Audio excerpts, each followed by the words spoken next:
All right, everybody, welcome to the Whispers in the Fog podcast series, which is the shoot-off of the Killer Main podcast series. Today, we're talking about maps in Dead by Daylight, a topic I have kind of dabbled in, but haven't really gone too in-depth with. But if my guests would like to introduce themselves before we get into it. Hello, I'm Skrump. I've been playing DBD since 2016, which is way too long. I have 8.6k hours as of right now, and I'm excited to be here. I think we can have some good conversations. And where can people find you, Scrump? YouTube.com/Scrump, I guess. I have all my stuff in usually the descriptions if you want to follow me on Twitter and stuff like that. But I wouldn't follow me on Twitter. I never tweet anything ever. So it's really up to you. All that'll be below as well. Do you have a Twitch, by the way? Do you stream at all? No, I've considered it, but I think before I do that, I want to build like consistent views. So I'm not like, hopping into it cold water because I'm terrified of streaming. And also I don't know if my internet would cooperate with that. Fair enough. Yeah, as someone who started off at literally nothing, it's not it doesn't feel good. That's all I'm going to say. But at the same angle, like then there's kind of like an expectation if you start streaming and people like know you, it's like, oh no, now people like are gonna expect me to be good at the game. What if I'm not good at the game? Yeah, performance anxiety is a real thing, especially like I said, I main a killer. Like every time I do bad, I'm like, man, I am letting people down. Yeah, I'm the same way. I used to get really bad killer anxiety for just like playing, because I know a lot of people have that where they get stressed out just playing killer because you're the only person playing killer and there's 4 other survivors, so the weight of the match is kind of on your shoulders. That's something I used to really struggle with, but I just played more and more, and now it's just not there. It's still there to a degree for me. I just don't like being judged. And I know as a killer, 4 people are judging me the whole time. Well, I feel like if I do bad, I feel like it sounds dumb, but I feel like I'm letting the survivors down by like being bad at the game because then they're not having a good time. It's like, oh no. It sounds so dumb, but that's how I feel. No, it's like reverse for like every other game where I feel like I'm letting my teammates down. It's just... Yeah, I'm not a huge fan of team-based games just because I find myself getting frustrated at either myself or my teammates. And I mean, that's why for the most part, I play killer, but I do like playing survivor. But I feel like every time I play survivor, I get frustrated with my teammates so quickly that I just end up switching back to killer. Yeah, mostly I play survivor off stream just because I don't find survivor that fun. And not that I hate the role or anything. It's just not fun for me. Yeah, I enjoy Survivor for the most part. Like I like that slower pace than the killers have, but it can get really bad sometimes because my MMR. My Survivor MMR is so cooked because I'm the guy who runs in and dies trying to get a stupid save that was never possible to get. So I just end up dying every match, and it forces me with people who aren't really on my level. I just run, which kind of sucks. I just run dumb builds. Yeah, that's something I do too. Champion of Light is a way of life. It's not a perk. Oh yeah, 100%. But moving on to the main topic of the video, like I said, which was maps. We're going to start off with probably the most controversial question. Not controversial, but the most pertinent question in this entire thing. Are maps Dead by Daylight's biggest balancing problem? I spent a while thinking about it, and I honestly think, yeah. I think for the entire game, well, for the most part, there are some like perks you could really say are like, whoa, that's incredibly unbalanced, like Old Decisive Strike. But I think if we're talking consistently being the hardest thing and something behavior hasn't really been able to balance, it's been maps, because maps have been all over the place for like the entire game's lifespan. It's rough. Mm-hmm. So I would definitely say that they're probably the biggest contributor to balance in this game. Yeah, and something I didn't really bring up in the questions here was reworks, because I didn't talk about that, but reworks have also been hit or miss, mostly miss if you ask most people. Because I'm looking at you, Garden of Joy, but oh god, don't even get me started on Garden of Joy, dude. I can't. I think that the thing with it too is that, because we'll get into this later a little bit with like killer specific problems as well. But the issue to me is also, so let's say they do release a perk that's really overpowered. It's not too much a lot of the times to adjust numbers You know, it's like, okay, made for this is too strong. They reworked it. They didn't change the numbers. But Dark Theory, I think, is a good example at the moment that some people are complaining about. Like, they upped it from 2% to 3%. If it ends up becoming a problem, which I don't think it is at the moment, but if it does end up becoming a problem, they can just nerf it back down to 2%, right? It's a simple change, one number, that's it, you're done. With maps, though, there's a lot more nuance and... There's a lot more nuance in the design. Again, you got to account for all the killers, all the perks in the game, how it affects the survivors, trying to stick in the case of variety, because if some people had it their way, the only maps in the game would be Macmillan and Autohaven. I'm close to being one of those people, but I'm not. I hate those maps. You hate them? I hate them so much. What do you hate about them? I play a character who actually is really bad on those maps. So Chucky? Yeah, so I'm really biased. Yeah, that's fair. He's fine on Macmillan. He's absolutely terrible on Autohaven. He can't play most of those loops at all.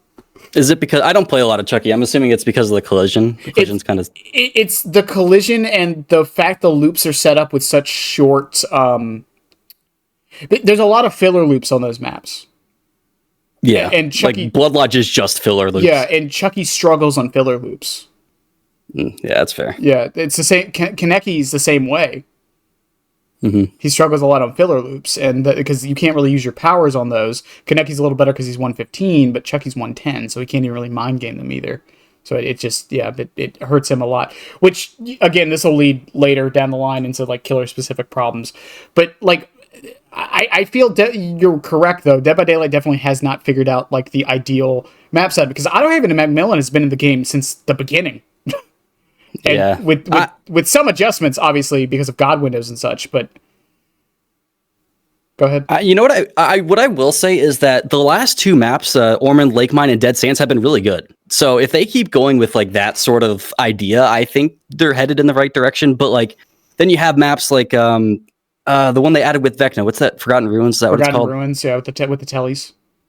Yeah, where it's like, I understand they were trying to go for something different by having these portals, but it ends up just kind of messing with the map's balance and just doesn't work for a lot of people. And it's pretty easy to win on when playing killer a lot of times. So I want to say, oh, they've kind of figured it out, but at the same time, they really haven't, because they don't seem to have it down to a science yet. Yeah, we do have a viewer question about the portals. Later, because I got some thoughts on those. But the thing with Dead Sands and Lake Mine, I've heard mixed things about Dead Sands. I've heard some people say they really love it, and some people say it's still a bad map, which is odd. I've only played on it like 3 times since it came out, so I haven't really I don't have that many opinions on it, honestly. Which is, I think the reason I haven't played on it that much is because it wasn't in the event.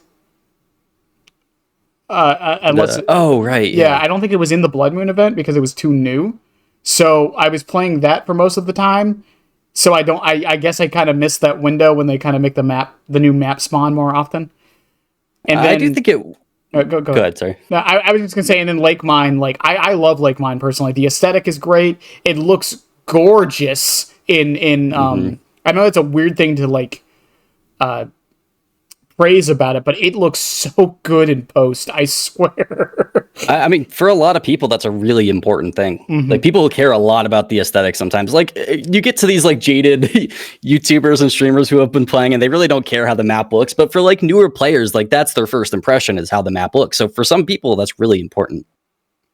Yeah, for sure. And again, as a streamer and someone who makes videos, I complain about the original Ormond all the time because it looks so bad in post, and I don't know why.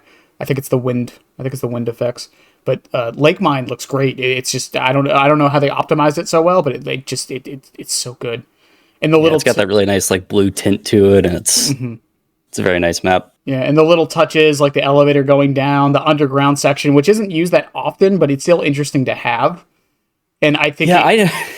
Good. I was going to say, I think that was the evolution of the Forgotten Ruins concept of like having like an underneath of the map. Yeah, I was going to say, I don't think I've ever seen anybody intentionally run down there. But it's cool that it exists, you know? Yeah, it's funny, too, because I think it's actually a really strong spot for survivors. Oh, like if you have balanced landing, you can make a ton of use out of that spot. But I guess I guarantee most people don't even know it's there because it's kind of hidden. That's true. Yeah, the truck kind of hides it a bit. Plus, there's a lot of times I'll accidentally fall into it like an idiot. Yeah, I don't think I've done that, but I could definitely see myself falling into there because I forget it's there, especially playing like Blade or someone. Mm. And then like Greenville was another recent one that's had mixed reception. I honestly, I'm pretty good at like judging what the community's thinking about some things. I don't know what the general community reception around Greenville is at all. Yeah, I struggled with that one a lot. Like I actually debated with friends when I was making my maps ranked video because I had a friend saying, "Oh, it's a survivor side map. It's killer sided." I think just the size alone and the sheer density of pallets kind of makes it survivor sided. Mm-hmm. Like if you're playing a killer who can't really well, like Trapper is not going to be able to do anything on that map a lot of the time. Mm-hmm. But it really depends, and that's the biggest problem with maps is that the strength of maps entirely depends on who you're playing. Yeah, and the thing with Greenville I brought up a lot of times though is I find that as a dynamic map because if you ignore the fountain and the theater side of the map and just focus on the middle, it's actually I would argue is killer sided even with all the pallets. Yeah, but that's the argument my friend was making about it, where it's like, you know, you if you kind of control the areas you watch, then it's a lot more manageable. Well, again, it's also on the survivor side because if they save if they save the theater gen and the fountain gen for the last gens, then it's a survivor sided map, so it's kind of in their control as well. Yeah. So it's a give and take. That's why I kind of think it's actually a really well designed map. And the fact that the FNAF map is going to be on it is weird, but I mean, if it's a nice map, I won't care. That's true. Well, which also leads into the indoor map problem because we haven't had a true indoor map since Hawkins? RPD. Oh, RPD. No, RPD. Yeah. I always forget about RPD. Oh, indoor maps. I have such a hard time with indoor maps. I feel like aesthetically they're always great. Like indoor maps, all of them are really good. Just like purely design and aesthetic wise, like Midwich is awesome. RPD, like putting away the gameplay problems it has, is a gorgeous map. Like it looks pretty close to how it looked in RE2. So they look really nice. But the problem with indoor maps is you have to make these hallways, and typically with these tight hallways, the only pallets you can really put are like God pallets. So it leads to a lot of problems. I think I made a whole video about the game, but I think having like an indoor map that's a bit more open and allows for more creative loops is probably something I'd like to see a bit more down the line. But indoor maps as a whole are just a nightmare sometimes. They're hit or miss, and I feel like Nostromo, as much as a lot of people hate that map too, I feel like Nostromo was their way of like testing a compromise where the map is partly indoor and also partly outdoor. Because the ship is the main building of that map, but like it feels way bigger than a main building should, you know? Yeah, I gotcha. So it seems like they were trying something with that at least. I don't hate Nostromo. I know a lot of people don't like it. I don't hate it, but like I know why people have a hard time with it. Like having the main building kind of cut down the center and then be this like massive block just on the map that you have to run through. Yeah, it can be a bit annoying at times. And we brought up Garden of Joy earlier, so I'm gonna ask this question because it has one. Do you think pseudo-infinites are healthy for the game? No. You don't. In no capacity, you don't think there should ever be. And I use the word pseudo because I mean things like I think Dead Dog is a good example of this. It has an infinite, but if you break the wall, it's no longer an infinite. Well, so the Dead Dog one, that's the one you're talking about, the one with the main building. If you want like once you break the walls, then it's a lot more manageable. That goes into breakable walls, which I think. Yeah, I mean, I know we'll get into that later. Yeah, but in general, do you think any form of an infinite is just a bad idea, even if it's like possible? Like, because I think the word infinite is a loaded term because it doesn't actually. Yeah. It doesn't mean what it actually means, but. What I mean by that is a loop that is very strong that basically is just like a time sink for the killer. There's not really anything they can do with the survivors playing it perfectly. Well, are we assuming there's like always a breakable wall at the the pseudo-infinite, because that would completely change it, I think. Well, I think the better example is the Garden of Joy window. I think it's a better example. It really... so an important thing for Dead by Daylight and me specifically is a lot of it is resource management. And I put this in my little notes, but if Meg goes around dropping every single pallet, then that Meg is going to last a really long time in chase, but then her teammates are going to have absolutely nothing to work with. And Infinite's kind of messed that up a little bit by having something you can't really do anything about. And as the game progresses in DBD, the maps are supposed to get weaker. It's supposed to like kind of tighten as there's less generators and everything. So that's my problem with it, is it can really feel kind of rough at times. Like the map that's on screen now, Father Campbell's Chapel can have like those really strong windows that a lot of killers can't really do anything about. And if a survivor gets hit and makes it there, then it's a really rough time. Yeah, they tried to mitigate that a bit with they got rid of the breakable walls on a couple of the sections, which was interesting to say the least. I don't know if it really fixed anything, but it definitely saved some time, I will say that. I mean, on Father Campbell specifically, I have gotten some ungodly setups as a survivor, and then, I mean, what's the killer going to do? They can't really do anything about it, so... Yeah, and I know the video you did recently on Gideon's, I think, is a good example of this, because every single loop, unless you're playing a very specific killer, is pretty much an infinite. Yeah, Gideon is just like the biggest L for maps, I think. It's so bad. Also, I do want to reiterate something. I don't remember if you mentioned this in the video, but Otz did a video a long time ago talking about Gideon is actually killer-sided. And I remember seeing that. So here's the thing, because this is how I know people didn't watch the video from Otz, because he starts off saying that, and then when he explains what he actually means... he pretty much came to the same conclusion you did, which is it's only killer-sided if the survivors just drop every pallet. Right. Because then they don't have anything. Because it's just... I mean, if a survivor is good at the game and knows how to combine certain things on Gideon, there's like nothing you can do. No, you have to just kind of wait until every pallet is gone, and then you can play the game. It's so stupid. Well, the thing with Gideon I've mentioned before, because I've looked through my gameplay before, I win more on Gideon than I lose. But I still hate playing on Gideon because it's it's just boring. Is Gideon good for Chucky, or? It used to be. It's not terrible for him now, but it's not his best. Because a lot of Chucky needs 90-degree angles, and a lot of the loops where the pallets are give the survivors enough time to turn the corners. You would think it would be good, but back when he had manual scamper, it was probably his best map.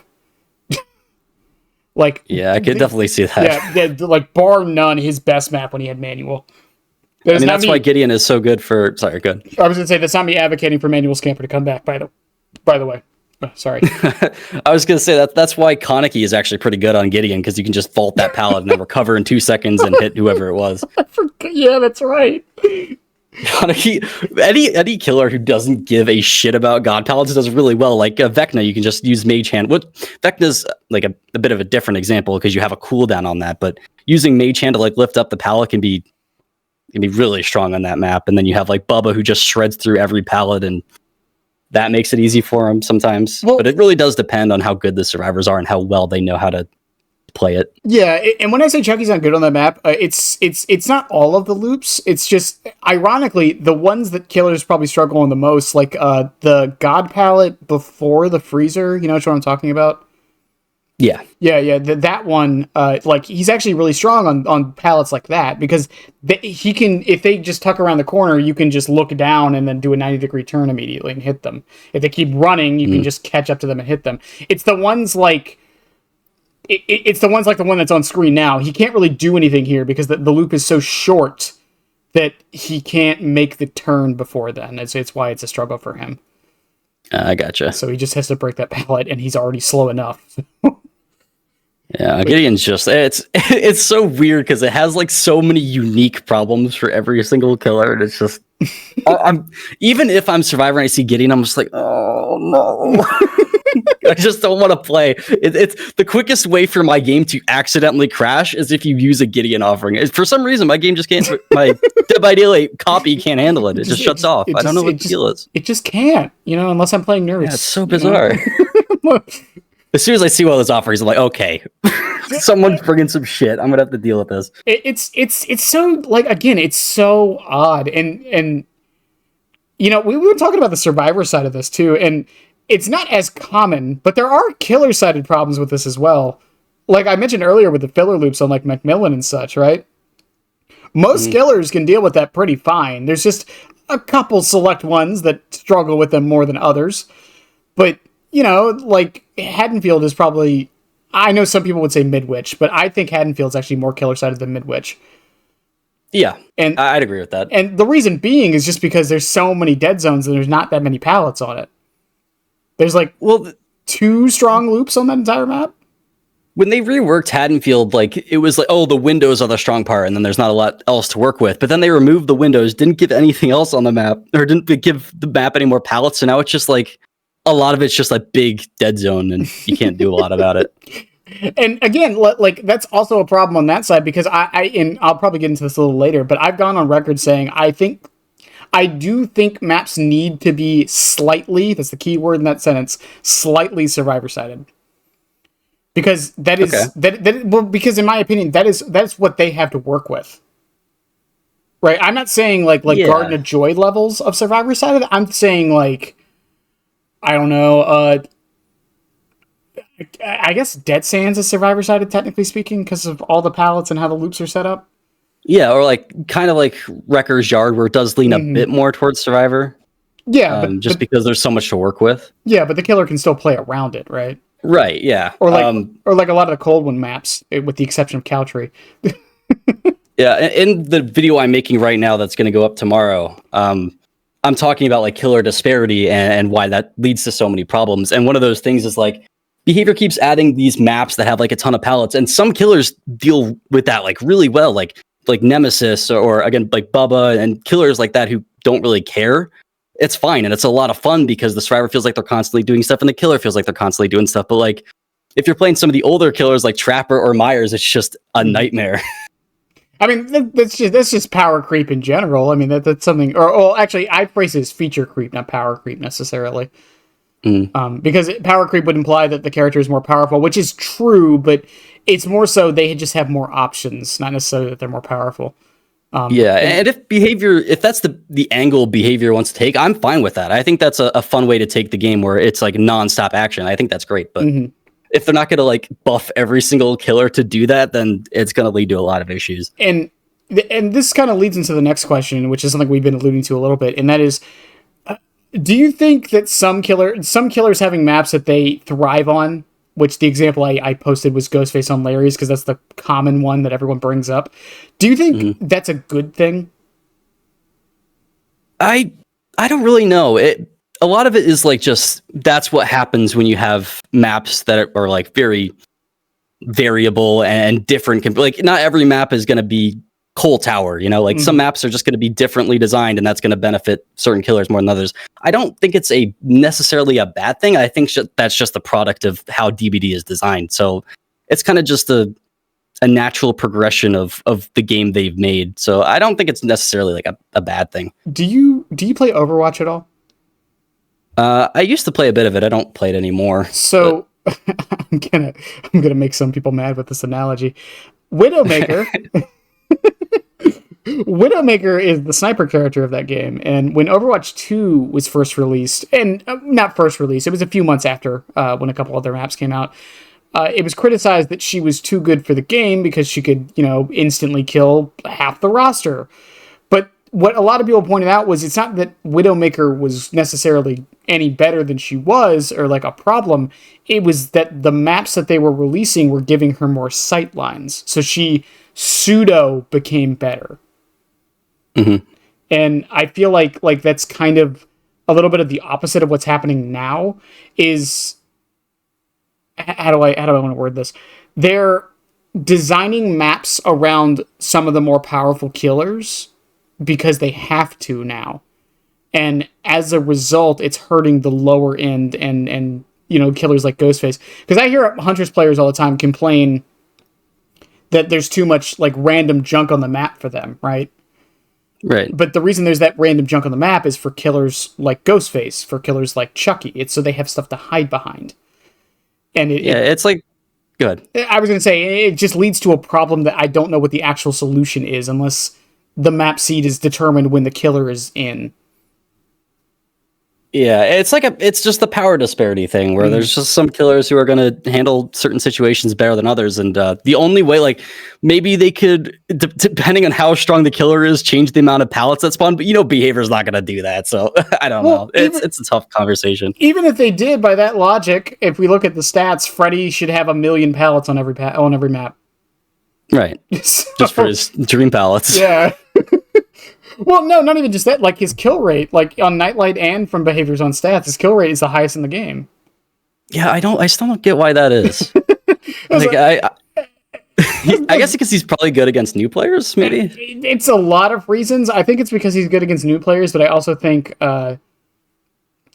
Because the thing is, like, behavior stats, my guess would be new players, right? That would be my guess. But Nightlight stats are more interesting because that's self-reported. So to me, that wouldn't be brand new players aren't self-reporting their stats. That's a good point. Yeah. So I can't wait for fucking Freddy to get nerfed and reworked for the third time because nobody knows how to play against him. I honestly, with how they've been doing things the past few months, I don't think it's going to happen. I think Freddy's fine.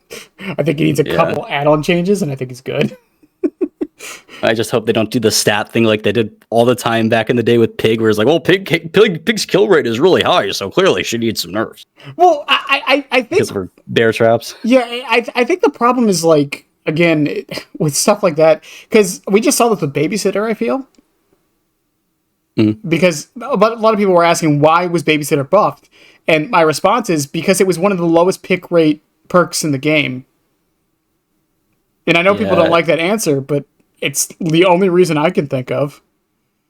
Behavior loves their statistics. They're such a big fan of those little numbers. And, I do criticize them a bit for it, but at the same time, from their perspective, if something is being brought in, like, 1 in 1,000 matches, it might need to change. You know what I mean? Yeah, no, I get that. Yeah, no, I don't have a problem with it. I think they've gotten a lot better at actually just, like, they seem to know kind of what the community wants a bit better. So I don't blame them for going for the statistics, even if they don't do it as much as they used to, because it used to lead them to making some baffling choices. Yeah, like taking 5 years to change Dead Hard. Oh my god, I hated Dead Hard for distance with a passion. Oh my god, I thought I was the only person that had a problem with it. You thought you were the only person who had a problem? Yeah, I never saw anybody talking about it, so I was like, oh, clearly I've got to be the only guy on planet Earth who doesn't like the survivor being able to press E and get another loop. I feel like you didn't go into enough streams, my friends. Yeah, I guess not. I guess people were complaining about it enough. That was like the main talking point for killers for 5 years. Was E for distance. And now we have it back with dramaturgy. But to be fair to dramaturgy, at least, like, it doesn't make you invincible, and it's funny to watch the high knees, and there's a chance you get exposed, and that's even funnier. Yeah, I think all of Nick Cage's perks are really fun. Oh, yeah. But I love seeing, like, someone instantly speed up, and then I'm, like, watching a stream, like, oh my god, they're cheating! Because they instantly, like, are able to get back around. Like, how do they get faster? What the hell's going on? That literally happened to me the other day on a bad ham match. that genuinely is just, like, a visual feedback problem that Dead by Daylight has, where it's like, you can't really tell, there's that high knee thing, but, you don't really notice until... And if they're at a certain angle, you just won't see that happen. So there's a clip, and like, because I only see it like if I'm right behind them, like back revving them. Because there's a clip of me doing this very specifically. I saw someone do the high knees, and I said, "Okay, high knees. Wait, hit, exposed." Okay. That's such a goofy perk. I love it so much. But the killer disparity is definitely a problem. But at the same time, like I talked with a couple Deathslinger players as well. And Dead Dog, I think, is a good example of this in a map that was clearly designed for Deathslinger in mind. because it has all those, those little cracks and holes, and the breakable walls was a new mechanic they were adding. We'll get into that later. God. But the cracks and the holes, the railings, and all these things, and even the way the shack is actually a unique shack compared to all the other ones, because it's elevated slightly. It has the holes at the bottom. You can actually, I think if you do it correctly, you can actually wrap people around the god pallet if you reel the right way. And then, the town section also has a lot of these little little spots that only Deathslinger can really do things with. And what my point with this is, I'm curious when they do start making maps now, if they are how much they are taking into account specific killers with specific things. Because I feel like with a lot of the newer maps, I think Lake Mine is a good example of this. There's not really that many spots for Deathslinger to do any like cool plays or anything. There's not really, because a lot of it's like boarded up in a way where he can't even shoot through. Yeah, I don't think we can realistically expect behavior to take every single killer in account every time they make a map. I mean, then every map would be like 5 billion square tiles big because Nurse doesn't have to play the game. But if like they release new killers with new maps and that map was kind of catered a bit more towards them, like I wouldn't, I don't really have the biggest issue with that, as long as there's not like 5 trillion pallets and it's a miserable map to play on. Yeah, and I mean, like, Houndmaster released technically, I'm going to use that word technically because she didn't, but she released with Lake Mine, and Lake Mine is actually a really good map for her for the most part. Even with the elevation causing a couple bugs, but that was mostly unreleased, to be fair. But, like, it's actually a decent map for her in particular. Yeah, I think Houndmaster is just kind of an easy killer to play now. If Survivor's running to a pallet, you just hold the dog down. If they drop it, you send the dog out and they get hit. I mean, it's a pocket Chucky. Yeah, I like Houndmaster. I like Houndmaster, but I understand that people find her very annoying, and that's fair. Fair enough. But it's something I feel like behavior is going to struggle with more and more and more as more new killers release, and we don't know what Springtrap's power is, at least as of the filming of this. Probably by the release of this we will, but by the filming of this we don't know Springtrap's power. But from what we do know, it's gonna be Skull Merchant. It's gonna be Skull Merchant. For what we do know, there's security doors, and we don't know if this is a survivor thing or a killer thing. My assumption is a survivor thing. But that means that in future, they're going to have to consider that for every map they make. Yeah. Because unless it somehow spawns like, Vecna's chest, which I don't think they can, unless like it's like a little like a porta-john just sitting in the middle of a field or something. It's the only way I could see it working.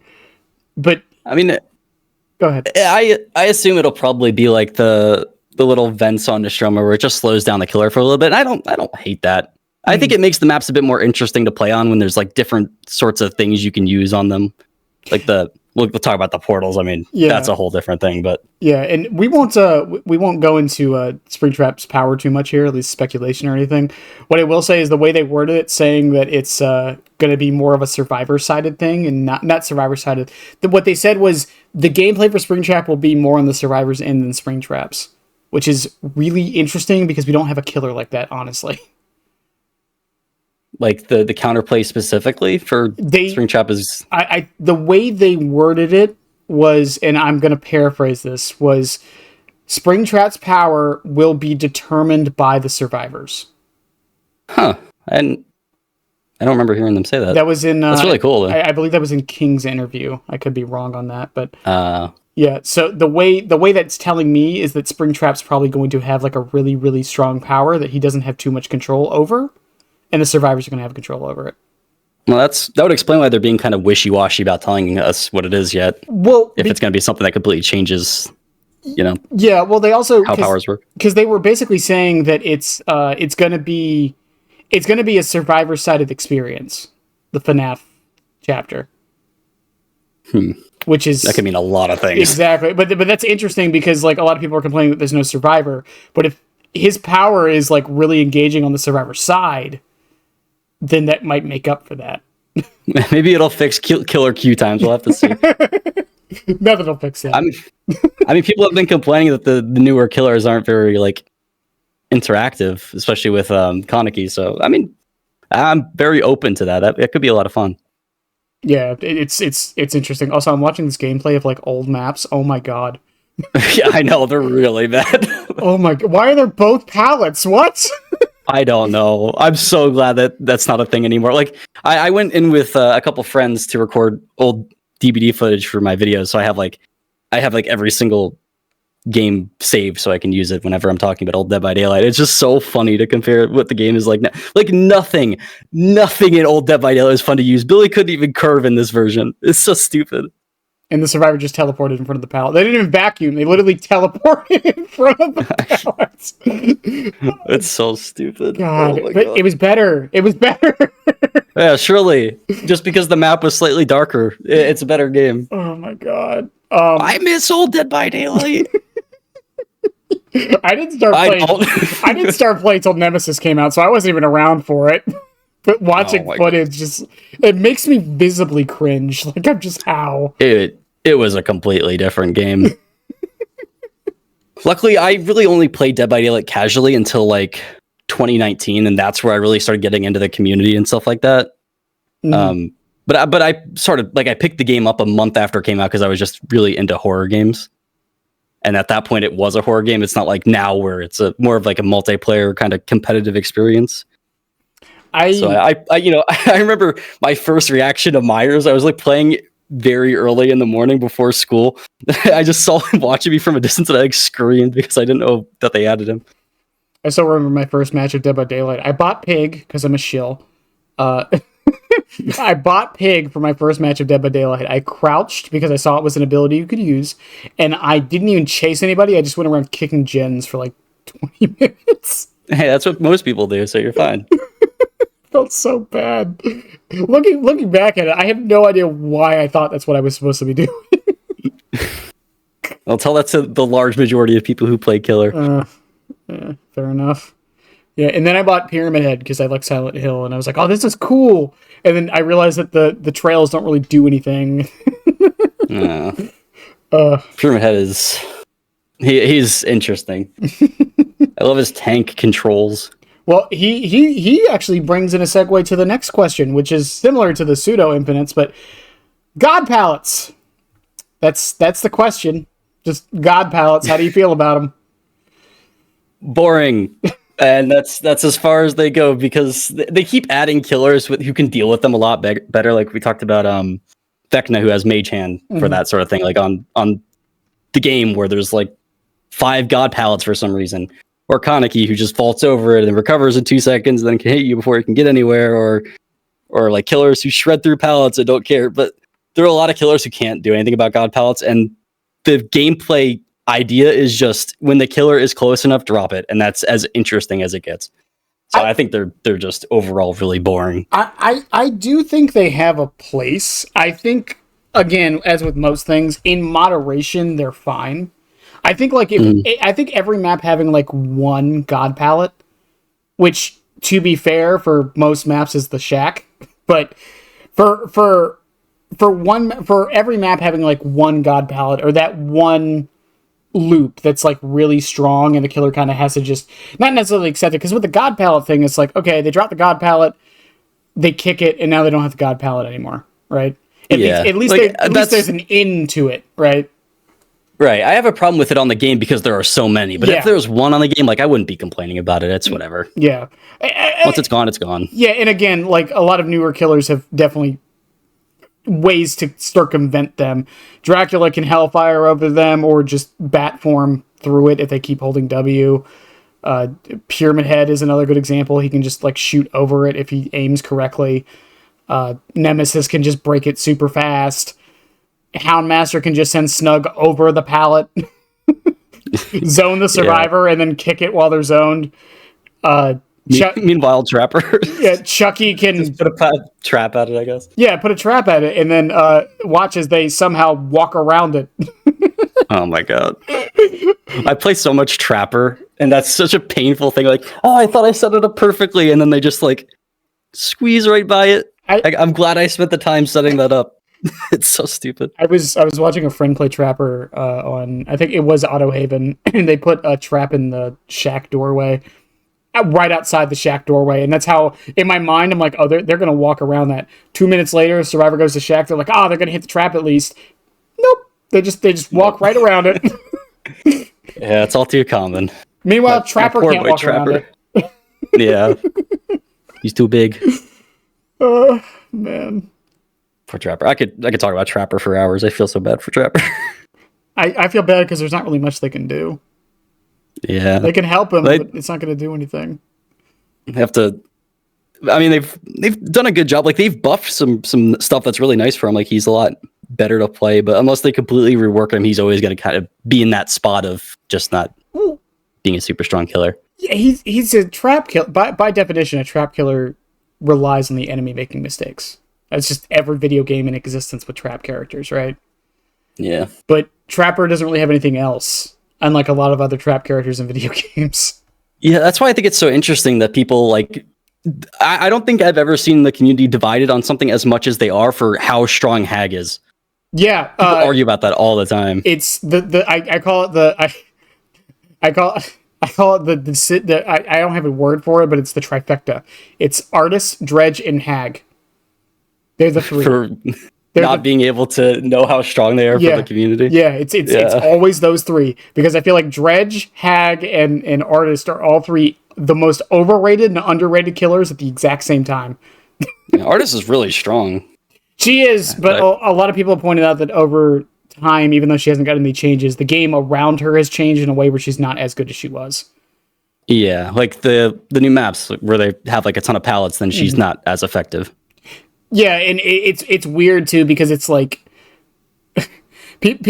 I know it's just how people talk most of the time, but when you ask someone how strong Artist is and they're like, oh, she's not as good as she was, that's not actually what they say. They're like, oh, she's so bad now. You think she's like Trapper levels bad when they don't actually mean that. It's just the way they talk.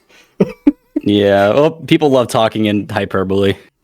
Like everything. I brought up like I did a video a couple weeks now. Yeah, a couple weeks ago, going over like Chucky's strength versus all the other killers, and I thought it would be fun to ask the community what do they think.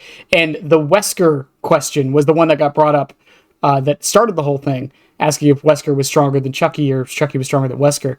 And if you listen to some of the comments on that, you would think Wesker was as weak as Trapper. I swear.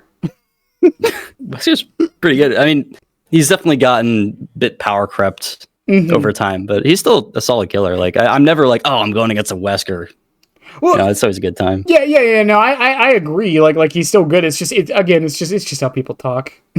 Yeah.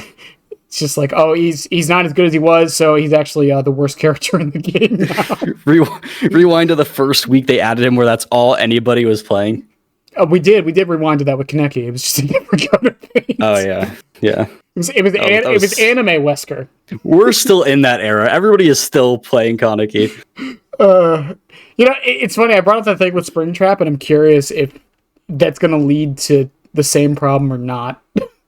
Yeah, most likely. I can't see that not happening, especially with FNAF being as big as it is. People are gonna be all over Springtrap. It's just gonna be Five Nights at Freddy's and then a little text under it, Dead by Daylight, because it's just gonna be playing against Springtrap the entire time. Reverse the collab picture. It's Five Nights at Freddy's. Yeah, Five Nights at Freddy's is the game, and Dead by Daylight is the chapter. I can't wait though. I really can't. Oh no, I grew up with FNAF, so I'm very hyped that it's actually coming to the game. I'm curious too because I don't think Springtrap's going to be a dash killer, so I wonder if that's going to affect his popularity or not. I honestly don't think it will. I think I think Springtrap is popular enough where it doesn't really matter power wise. People are still going to be playing Springtrap. Well, they have to really make him boring for people to not pick him up. Well, historically, stealth killers don't do too great in this game, considering we only have like 3 of them technically. Really, we only have 1 in my opinion, but. That one being Ghostface, and he actually kind of proves that point more because even though he's kind of bad and people don't like stealth killer gameplay that much, he's still really popular and always has been. Yeah, I really like Ghostface. I mean, I like him more if his power was consistent and worked, but I mean, I know people have a lot of problems with him, but Uh-huh. a lot of people do like him. He's pretty. I'd say he's kind of. If he had like the same power as Legion, he'd be one of the most popular killers in the game. Yeah, Just because people really like Ghostface. Have you heard the running theory that Legion was Dead by Daylight's version of Ghostface? Yeah, probably. Yeah. Oh, well, it makes sense when you think about it. It's like a bunch of teens that just want to kill people. Well, I mean, that's like Hellbilly is the version of Bubba that they made for the game. Yeah, I could see that. Sadako is the Ringu. Or not, I just combined those. Spirit is Ringu. Yeah. God, she has like 4 names. I always forget. Yeah. Moving on a bit from God Pallets, though, we got the Breakable Walls, another thing we've been alluding to a lot, which is... Okay, so Breakable Walls were introduced with Deathslinger back in time before I started playing the game. I think it was like 2019, 2020. Yeah, I want to say 2019. I think it was after Oni. It was like right after Oni, yeah. I think. And they were originally just for... you can correct me on this, but they were originally just on Dead Dog, and then they added them to other maps later, or was it in the same patch? Do you remember? I think it was just Dead Dog to begin with, and then when they were reworking all the maps, except for Swamp for some reason, they started adding them. There's a video. I did a podcast. Not this November, like not 2024, November of 2023. And me and my guest, I think it was the Mr. Headache, we were actually saying this exact thing. We were like, so yeah, they said they were going to rework Swamp again. They said it was coming. It still hasn't come. So I have a feeling it's going to happen soon. That was almost 2 years ago. But I don't know what they're waiting for. There's got to be like some sort of underlying issue where Swamp is so integral to the stability of Dead by Daylight that they can't rework it without breaking everything. There's no other reason that it should be taking this long. They were literally pumping out reworks like patch after patch when they first started doing it, and then for some reason it's been like years since the last one. They just won't do it for Swamp. I don't know why. And people hate Swamp too, so there's an incentive to do it too. So the thing is, they mentioned it during the Realm Reborn thing, which was during the Deathslinger part thing, right? And it was the only map that wasn't revisited. And then when they started doing reworks to like Haddonfield a couple years later, they were like, yeah, Swamp's in there. And that was, again, 3 years ago. Spreading misinformation. I just want... it's such an ugly map, too. I want it reworked so bad, but they're just not doing it. I don't know. I just... And then they have... Oh my god, I have so many problems with Swamp. Like, then you have the extra area surrounding the like entire perimeter of the map where it's just nothing except like totem spawns. Well, no. There's Poglogs. Poglogs are there. Oh yeah, I hate Poglogs. Oh, they're so frustrating. It's like, oh, they're running to a dead zone. Nope, never mind. It's not a dead zone. They got a stupid log. They're just there to make me regret bringing any Scourge hooks. That's why the outside is there.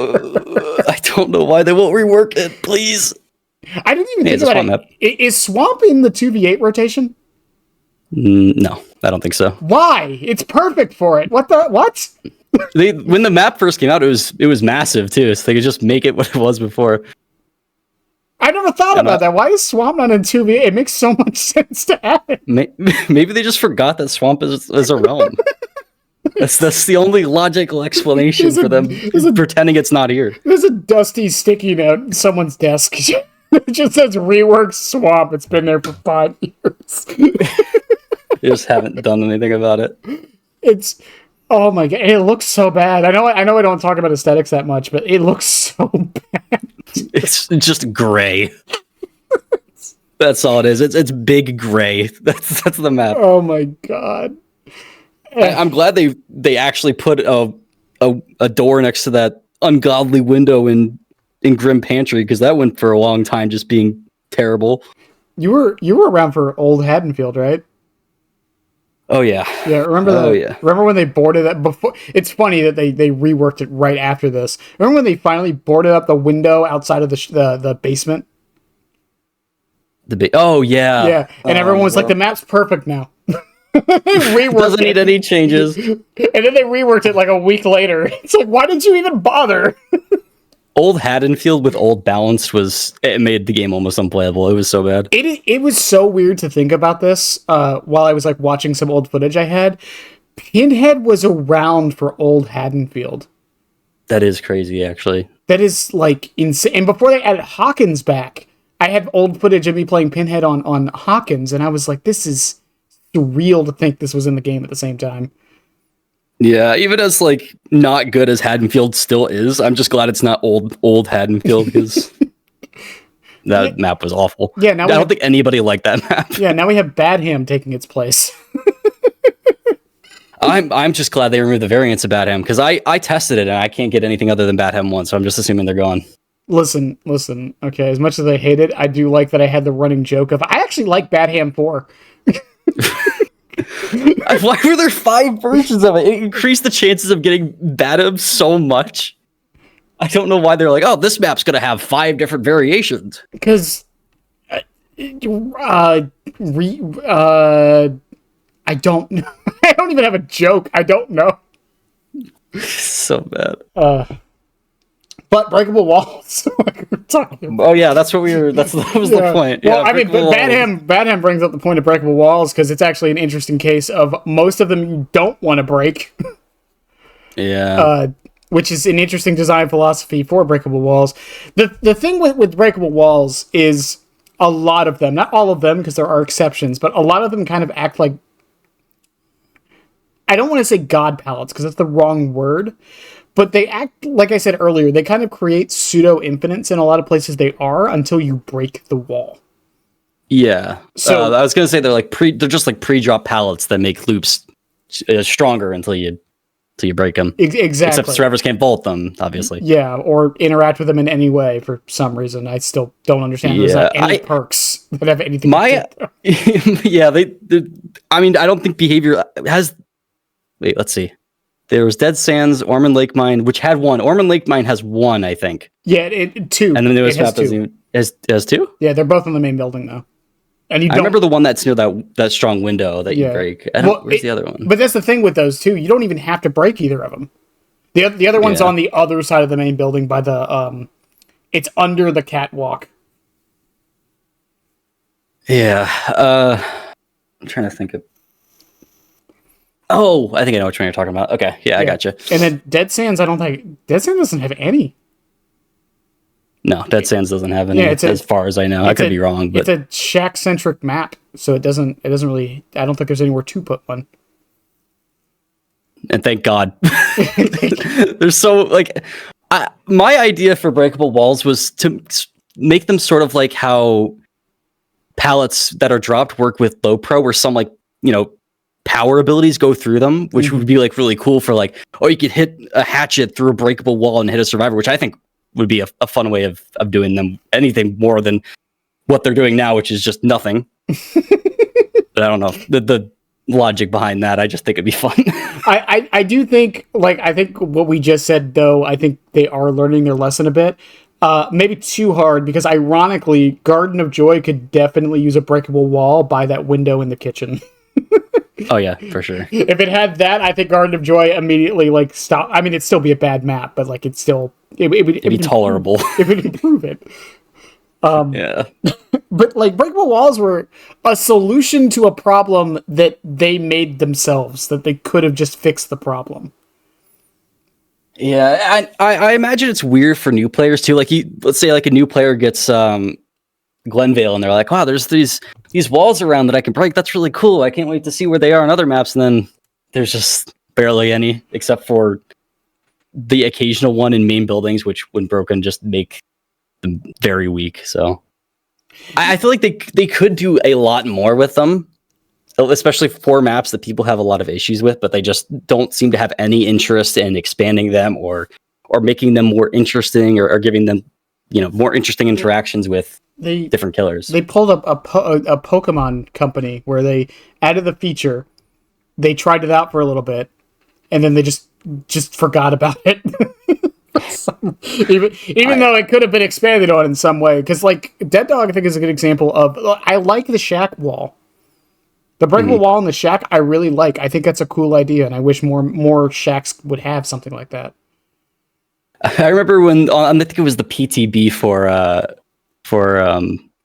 Glenvale. Why am I calling it Glenvale? Dead Dog, where the breakable wall was right next to the pallet and made Shack unplayable for Survivor if it was broken. Whoa! It was next to the pallet.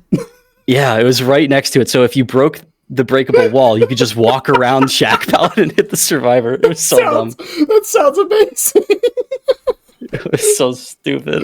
It's just like Shack like is the one tile people are have a lot of fondness towards, even on the killer end, just because it's very interesting tile to play. And they're like, nope, we're just gonna put a wall right here that you break, and then Shack's absolutely worthless except for being able to use the window sometimes. Yeah, again, like for the current version of it though, like I like the breakable wall there because it is actually, that one's actually a choice. Because depending on your killer, you can break it or not. It might make Shack easier. Hell, for some killers, breaking it might actually make it harder. Yeah, I think that's the way to do it, where it expands on the tile instead of just making it worthless. Yeah, it should be a choice rather than just a break it or don't. Like I said, like Bad Ham's a good example of like the common knowledge has been shifted to like the one by the car loop on the side of the school. You know which one I'm talking about? Yeah, I think so. Yeah, that breakable wall, the one that like you go upstairs and it's directly on your right. That one, the common knowledge is don't break it, because if you do, it makes that loop take even longer because the survivors can just go into the building and just get the vault faster. Yeah, and I think that's the most interesting thing they could do with it, but they just don't seem to want to try, so it's also not just going to do anything with it. It's so strange that we have no perks, especially on the survivor side, that have nothing to do with them. Nothing. Yeah, it would be cool, like, if a killer breaks a breakable wall nearby, you get a bit of a speed. Like, that's like an easy one they could make real quick, but the problem is there's not enough on the maps for people to use it. That's probably going to be one of the most unused perks in the game, because a lot of maps just don't have breakable walls. I mean, they added Shattered Hope, and we just got oh my god, we have 2 perks that have to deal with elevation. I mean, and that doesn't work. That's a good point. Yeah, so like that's a very good point. I don't think it's impossible. It's the thing with, like, I said this before about Killer Instinct. I find it odd that we haven't had a single perk that has anything to do with Killer Instinct on either side. Yeah, behavior seems to like love these little concepts they come up with, and then they're really happy with it for a little bit, and then they just like with boon perks, where they're adding like a lot of boon perks when they first came out, and then they just gradually stopped putting them in the game. Stopped. The last one was Boon Illumination from Alan Wake. Yeah, it's a shame, because I think boons are a really interesting and different way to change survivor gameplay, but behavior just doesn't seem to want to expand on it in any way. But same thing with I think they could. Yeah, same thing with Scourge Hooks. It's like Scourge Hooks are... The last one we got was Jagged Compass, and ironically, Jagged Compass kind of gets rid of the interesting gameplay Scourge Hooks were supposed to have. Yeah, where it depends on the spawns you get. Mm-hmm. That was like the counterbalance to them. But Jagged Compass is like, nah, nope, unless it's Pain Res. Pain Res is the only one. Flashbacks to when Pain Res worked on every single hook. Oh my god. And people are complaining when they changed that, thinking back to that time period. Oh, was that before or after Eruption Call of Brian Meta? That was after. That was before. That was right before. Okay. Yeah, because that's also when they reworked Dead Man Switch. Yeah, gotcha. I've heard people call for Dead Man Switch to go back to the old version, and I mean the old version, not the previous one. Like release Dead Man Switch. I need to remember what this does. It did the same Switch. Did the same thing it used to do, where it blocked all the gens, but only if you hooked the Obsession. Oh, yeah. I mean, I'm not the biggest fan of perks that like block generators. Even as killer, like I just don't tend to use them. Mm-hmm. And it's something I mentioned in my top 10 killer perks, is that I just think game slowdown is kind of boring, specifically for generators and slowing that stuff down. I'd prefer to run chase perks and then like some interesting hex perks. Yeah, I don't know. I feel like that would create a bit of a debate. It's funny you say that, because if you talk to like some really higher end players, a lot of them will say most of the chase perks are actually really unhealthy for the game. Well, it depends on which one, I guess. Yeah, I mean, like coup de grace, I think, is a good example of this. I think coup de grace is fine, but a lot of people think it's actually really unhealthy. That's one of the perks I had in my unhealthy perks video, is coup de grace, because it depends on who you're playing. But I understand why people find it frustrating, and I personally find it a little frustrating sometimes because it's just like, oh, I guess I'm dead, and you know, I nothing I could do about that. I just think it leads to interest. It can lead to interesting dynamics once you know it's there. Yeah. But the problem is there's no tell for it unless you get downed with it or get hit by it, and then you have to play around it. But yeah, and you can make that argument for some survivor perk, like a lot, like balanced landing. You don't know it's in play until it is. Yeah, and that's again back to like the lack of visual feedback for anything in Dead by Daylight. Yeah, it's just. I think that. Go ahead. Good. I was going to say that there's also. You go. I think it's also a problem with a lot of perks that aren't used that much is just because of feedback. I've made this point a lot. It's like a lot of altruistic perks, like Babysitter, I think is a good example recently. Like it has a low pick rate, and I feel like part of the reason is just because there's no feedback. It affects your teammate. It doesn't do anything for you. I think if behavior gave like specific scoring events for using certain perks, that would do a surprising amount of good for a lot of less used perks. Yeah. But even like status effects, like blindness, I know people crap on blindness. I don't think blindness is bad. I just don't think there's any way to know it's doing anything, even though it is. Yeah. And I think, again, that's part of the problem. Same with Oblivious. I was thinking, you know how like survivors have those little like circles next to their name when you're playing on the survivor side, and you can see what your teammates are doing, which they added a little bit ago. I think it would be interesting if they kept those for killer, but showed you like the effects that survivors were hit by. I think that would be an interesting change. The one problem I would have with it, and I think some people would, is that let's say it's something like, what's a good example of this? Like, I think Legion's a good example, right? Like, well, no, because they would mend and then they'd get blinded, so it wouldn't matter. I would just be too worried about giving a killer too much information somehow. Yeah, it would definitely need to be something that's like heavily tuned. But I think for a lot of perks, like showing which survivors are affected by like which hex perks instead of just showing you, oh, the logo is gone, so nobody's being affected by it. Like for a plaything. Yeah, I could see that for sure. Or Wretched Fate. Yeah. God, Wretched Fate. Or New Pentimento, which I haven't seen since it's changed. Yeah, nobody's been running that. I haven't seen a single Pentimento since they nerfed it. I have a build around it for Chucky that I haven't used yet, and not because it got nerfed. I just haven't felt the need to use it. I might give it a try and see if it's still good or not. It's just the gen repair, isn't it? That's it's just gen repair and healing. It's gen repair and healing at the same time. Okay. It just goes up. It goes up by the amount per stack. Yeah. I could see that still being good, but it's not going to be good enough for people to be using it like they were. Well, the thing is, I heard a lot of people say just bring it back to how it, because on the PTB it was 2 stacks for the gen repair, and the first stack was healing. And the thing is, when that first released, because that made it to the live game, it said people didn't run it because they said it was bad because getting 2 stacks was really hard. Yeah. So it was a damned if you do, damned if you don't. I think they hit a decent middle ground with it, honestly. I hate that like design method that behavior takes for a lot of stuff, where they like see something strong and then they nuke it and then nobody uses it ever again because they changed it so hard. Yeah, I think they're getting better with that though, honestly. Yeah, for sure. But it's still, something you see every now and again. It's like, it's so frustrating. Because you want people to be using different perks, you don't want people to always be using the same exact build. So having some strong perks here and there that aren't super annoying is fine. That's why, like, when 6.1 happened, the couple weeks before anyone knew what was good was so much fun. Yeah, is that when they changed? Like, that was around Dredge when they changed the entire meta. Yeah, they added the kick speed. They slowed down survivors when they got hits. That was when they nuked Dead Hard. Well, nuked is a strong word. They just made it worse at the time.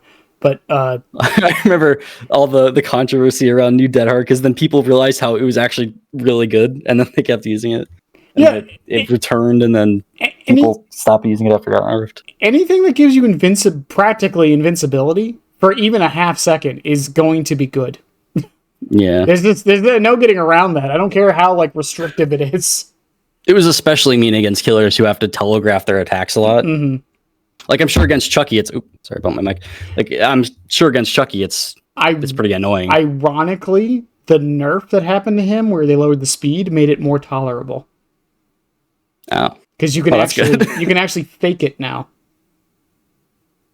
Nice. Yeah, which is a weird pseudo buff that happened with that change. Yeah, well, I'm also thinking like Huntress hatchets where you can Yeah. see them coming from a mile away and then you just press a button. It's like, okay, well, cool. I guess I don't Just- get use out of that thing I definitely hit. Yeah, just play better. Yeah. Yeah, miss on purpose next time, idiot. It Just wait, 5-ed. Yeah, I'll just, back when everybody was like using the perk a lot because it was stronger. That was like as soon as they changed it. mm-hmm. Dead Hard's had such a complicated history. That would be a fun video to make. Yeah, Dead Hard's the history Dead Hard's gone through, like, because it actually wasn't even that popular. Like, okay, it was popular, it always was, and it was always good. They did a change to it where they changed the latency effect it had on the game or something like that to make it more reliable. Mm-hmm. And that's when everyone was running it every match. Yeah, I remember Otts having like a mental breakdown about the waiting for Dead Hard thing because they just run through pallets and then Dead Hard. It was rough for a while there. Yeah, even now, like Dead Hard's. I mean, it only gets the 2 uses because back then it was tied to exhaustion. So at least now, once the 2 uses are gone, it's done. Yeah. And I think it's a fun perk. Like now it's like, oh, they like hit a parry. That's like kind of cool. Mm-hmm. They earn that. It's not like frustrating like it used to be. I still want it in 2v8. There's a lot they could add to 2v8 that would be pretty well received. Like just giving survivors more options, like different classes and stuff. I don't know why they pushed out 2v8 without adding anything to Survivor this patch. We got smoke bombs. Not patch, but update. We got smoke bombs. What's that? We got smoke bombs. Oh yeah, the smoke bombs are fun. I still want a tank class for 2v8 so bad. I think it will be fun. Would that just be like Dead Hard, Metal of Man, like just that class that's all about body blocking for your teammates. You could give it that effect that Aurella's perk has, where survivors around the protection hit get a speed boost. That'd be fun. Yeah. And again, like that's really frustrating in 1v4 sometimes, but I think in 2v8 it's fine. Yeah, because 2v8 feels like a completely different experience than 1v4. It's like if some BS happens, it feels less annoying because it feels less consequential. Consequential because there's 2 killers instead of just 1. It would also add another exhaustion perk because the only exhaustion in the game in 2v8 is that sprint burst thing. Yeah, and sprint burst is pretty boring. It's like, oh no, I guess I just have to hold W for a little bit longer. Speaking of 2v8 holding W, map sizes is the next question. So this leads back into the whole designing maps for killers thing, because I think that's part of the reason why maps are so hard to get right size-wise.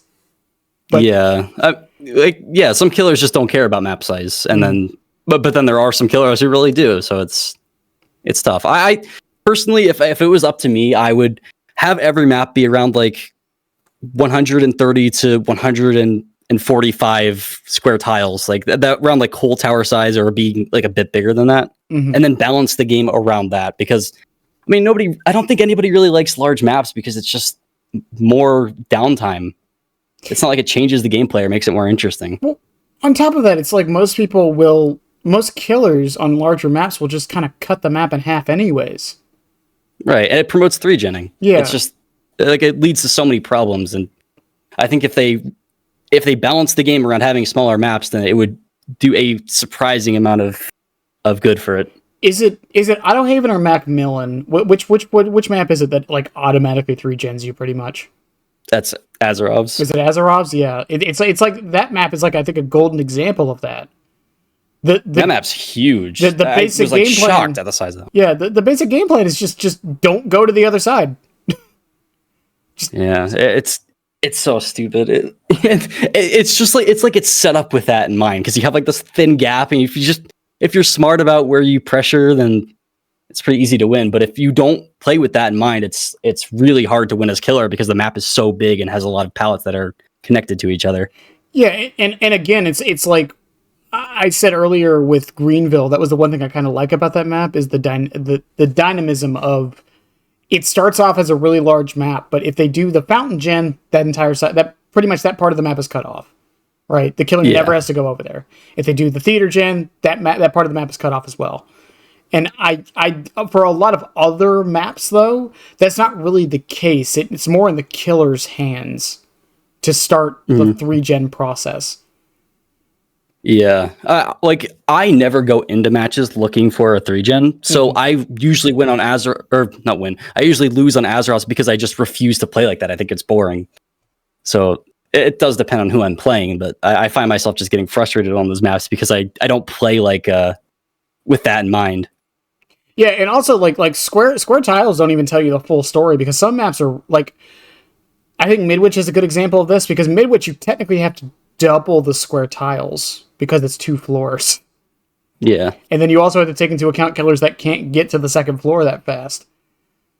It also doesn't tell you how dense the pallets are. You could have a huge map, but it doesn't have anything on it, which would make it stronger for the killer. Like Shelter Woods used to be. Yeah, and then there's also this idea of, like, again, Haddonfield, where it's like the sides of the maps are like filled with pallets and actually decent loops.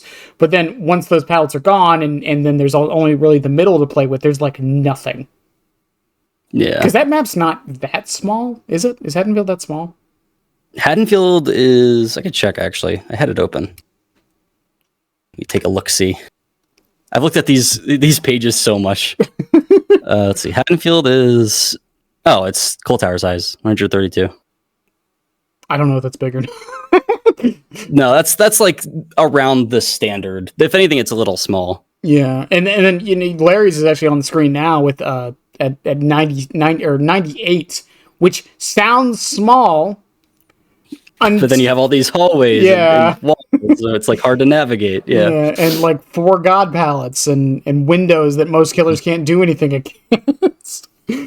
And then it's indoor maps. But it again, it brings into this conversation of like, because if you make the maps too small, killers like Trapper would obviously probably benefit a bit. Yeah. But if you make them too small, then killers like Nurse would also benefit a lot.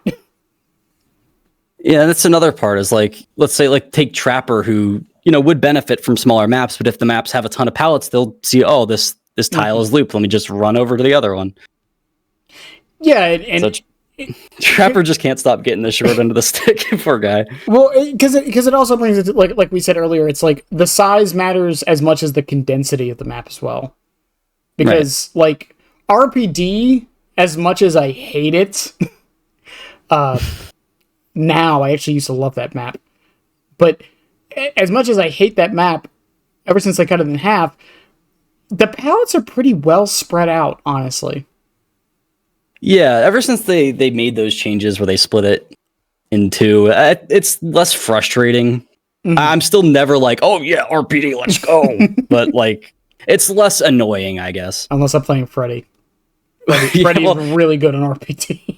RPD has a lot of like the indoor map problems where you just kind of run loops the exact same way every single time, just because indoor maps don't have a lot of that versatility that outdoor ones do, where you can connect different stuff. So you just kind of run around the pallet and then drop it when the killer gets close. Yippee! That's the gameplay. It's a lot of fun. Yeah, hope they mess up and like you somehow do a mind game on them. Yeah. I mean, they're kind of good for like, oh, some survivors don't know where to find generators and stuff, which can be good. I mean, that can be useful, but I feel like the bad outweighs the good quite a bit. Well, on top, I mean, Deja Vu exists, and then Larry's. It's weird that Larry's is really the only indoor map that has this. It has ways to know where the gens are. Yeah, with the flashing lights above the doors. Yeah, it's weird that it's the only indoor map that has that. Yeah, I don't know. It's like, I feel like a lot of other maps could really benefit from that. Like, if the closer you get to like a generator on Midwich, the lights are more flickery depending on where the generator. Like, that would be like an interesting way to give people some visual feedback to find generators, unless they're like running Visionary or something. Yeah, Visionary. You could just say Deja Vu. Ain't no one running Visionary. The 3 people running Visionary right now. Yeah, they're the same 3 people running Premonition. Oh my god, Premonition used to be so popular before it's just like it's fallen off completely. I miss Spine Chill. Old Spine Chill. Fun fact about Chucky and Spine Chill, by the way, it's based on his model, not his camera. Oh really? Yes. So if you can Well, see, that sounds like it's very useful. Useful. So if if you can see his model, it'll go off. But if he's like hiding around a corner with the third person camera, it won't go off. Very effective against the 6 people that use Spine Chill now. Or Iron Will. Oh my god! You know it's funny? I thought I would see Iron Will a lot more once it got buffed again. It is still really strong. Like, I think people are just underestimating it now, and it fell from grace, so people don't give it as much credit as it is. But like, just sound in general is so important in Dead by Daylight that muffling injured sounds by any means is just it's really good. Like, light-footed is way stronger than people give it credit for. Yeah, it's just again, I think it's a feedback thing. On top of the fact that it's been out of the meta for so long, I think people just think it's not as good as it was, so it's bad.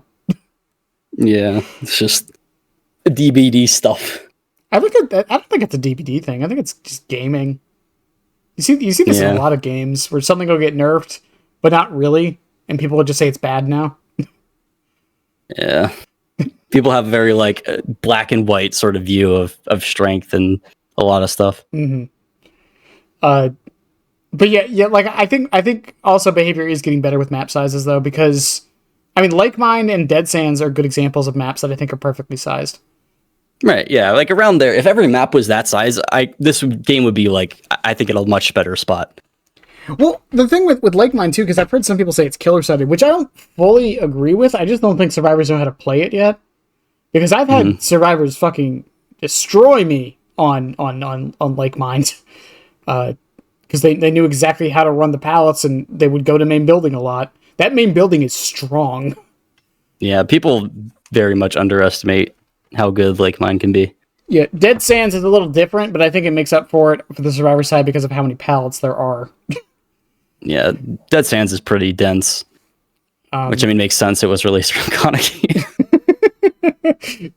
What do you, Mr. I like vaulting over pallets, then making it to the other end of the loop before the survivor can do anything. Whatever do you mean? I mean, it definitely doesn't. Dead Sands also has like the most interesting loop I've ever seen in the entire game, where it's 2 pallets and 2 windows.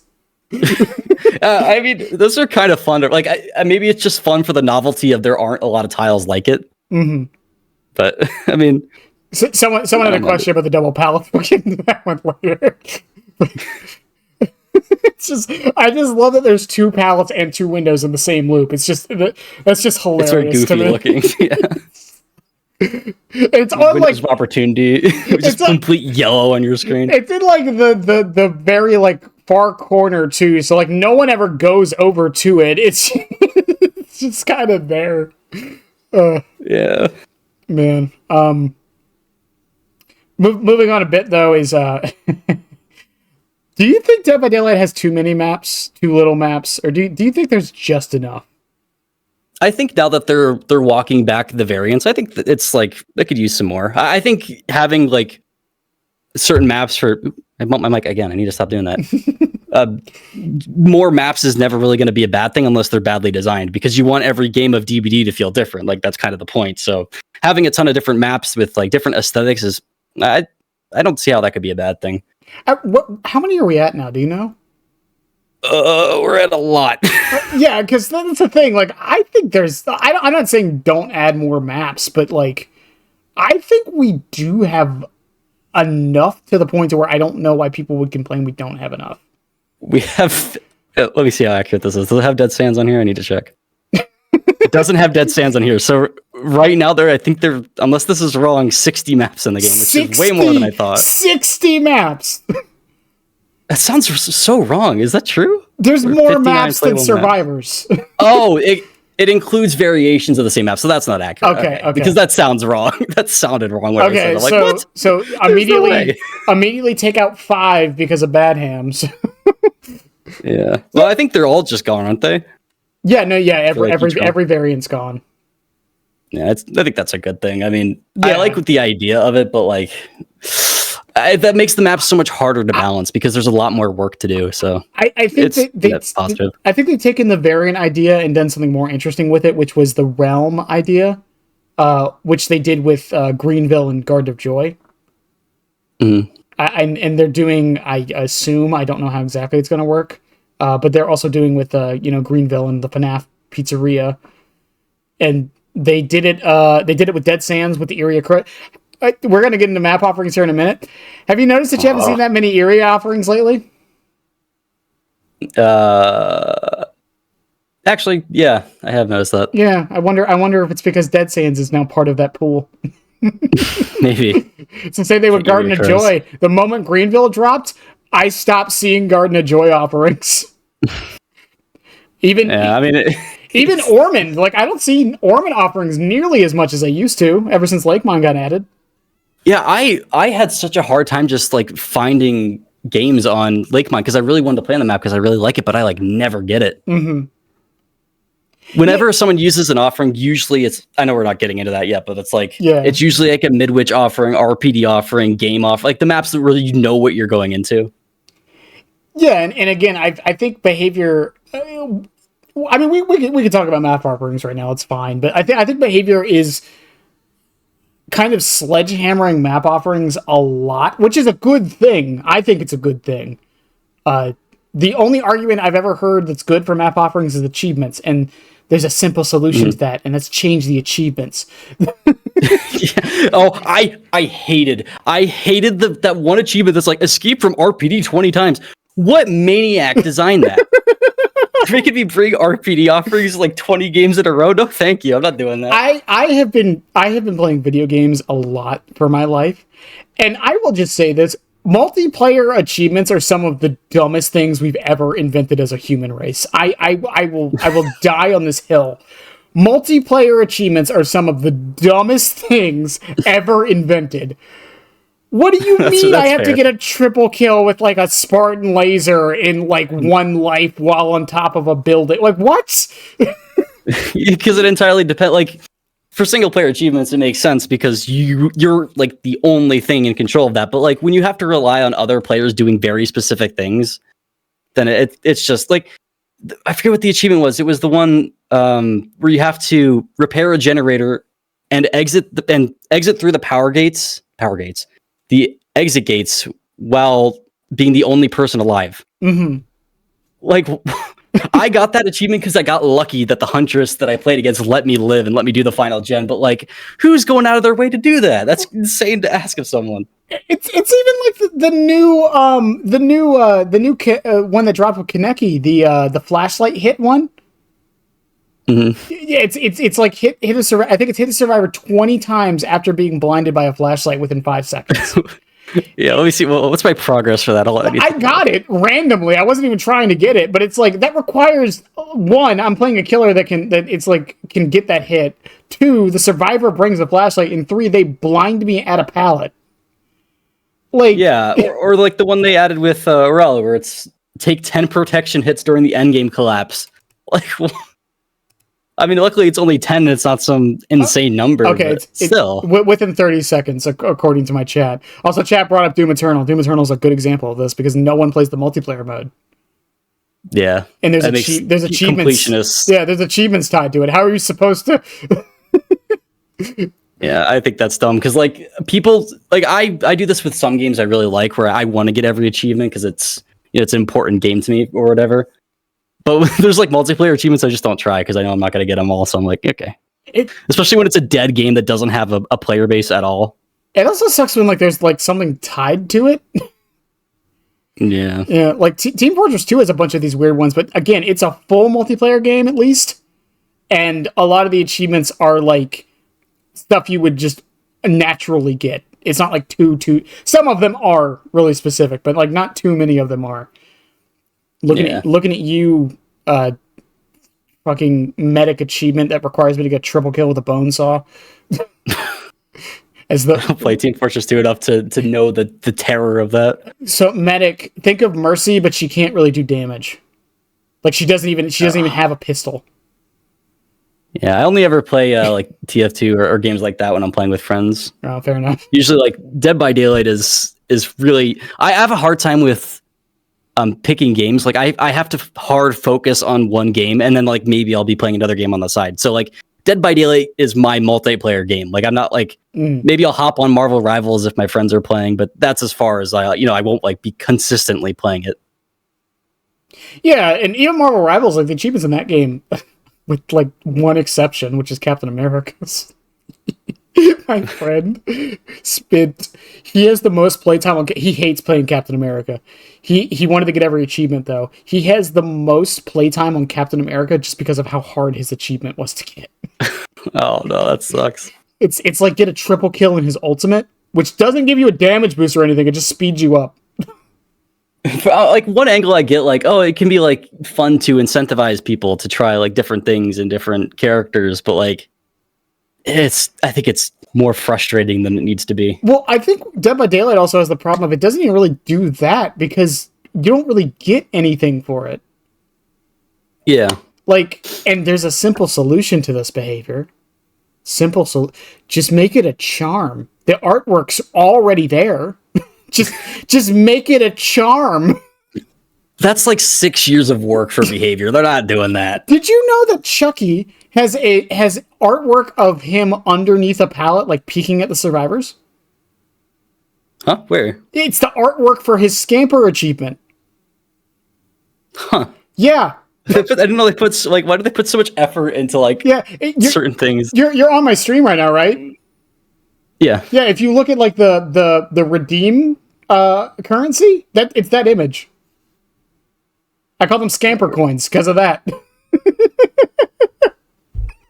Because I wanted to use it for something because behavior isn't. Yeah, I mean, maybe it would be easier just to make it a charm, and then like there's a little bit more product for the work they put in for doing something like that. Exactly. It's just weird that they put all because someone clearly put effort into drawing that. Like use it for something. It's the poor guy who gets given a hard time every single time there's like an art assets that's reused for perk designs. Oh my god. It's just like I feel like behavior is like sitting on stuff that they could very easily, like we talked about it with the breakable walls and the killer instinct and some of the perk designs they've done over the years, and it's just like you guys can do stuff with this, you know? No, don't tell them that. They're gonna mess something up. Every time they add something like the smallest thing, the game just completely breaks. Like this new patch, like I know like there are a ton of killers that are bugged right now, and it doesn't make any sense because they just added a survivor. But for some reason, there's like a bug for every killer. Yeah, or make them profile pictures, like my chat just said. Yeah, make them profile pictures, like the banners. Yeah, that'd be cool. Yeah, there you go. The perfect size for it. Moving on back to map offerings. Yeah, we took a long detour on that one. I was passionate, but map offerings. But like again, that's the only argument. The good argument I've heard for map offerings is just achievements. And again, the counter to that is just change the achievements because some of the achievements aren't even that bad. Like there's one on like Shelter Woods, I believe. No, it's Red Forest, Mother's Dwelling, whatever it's called. It has like 4 names. Mother's Dwelling, where it's like complete the main building generator and survive, which 1 isn't even that difficult, but 2, like that's something you'll eventually get. You know, you don't have to really go out of your way for it.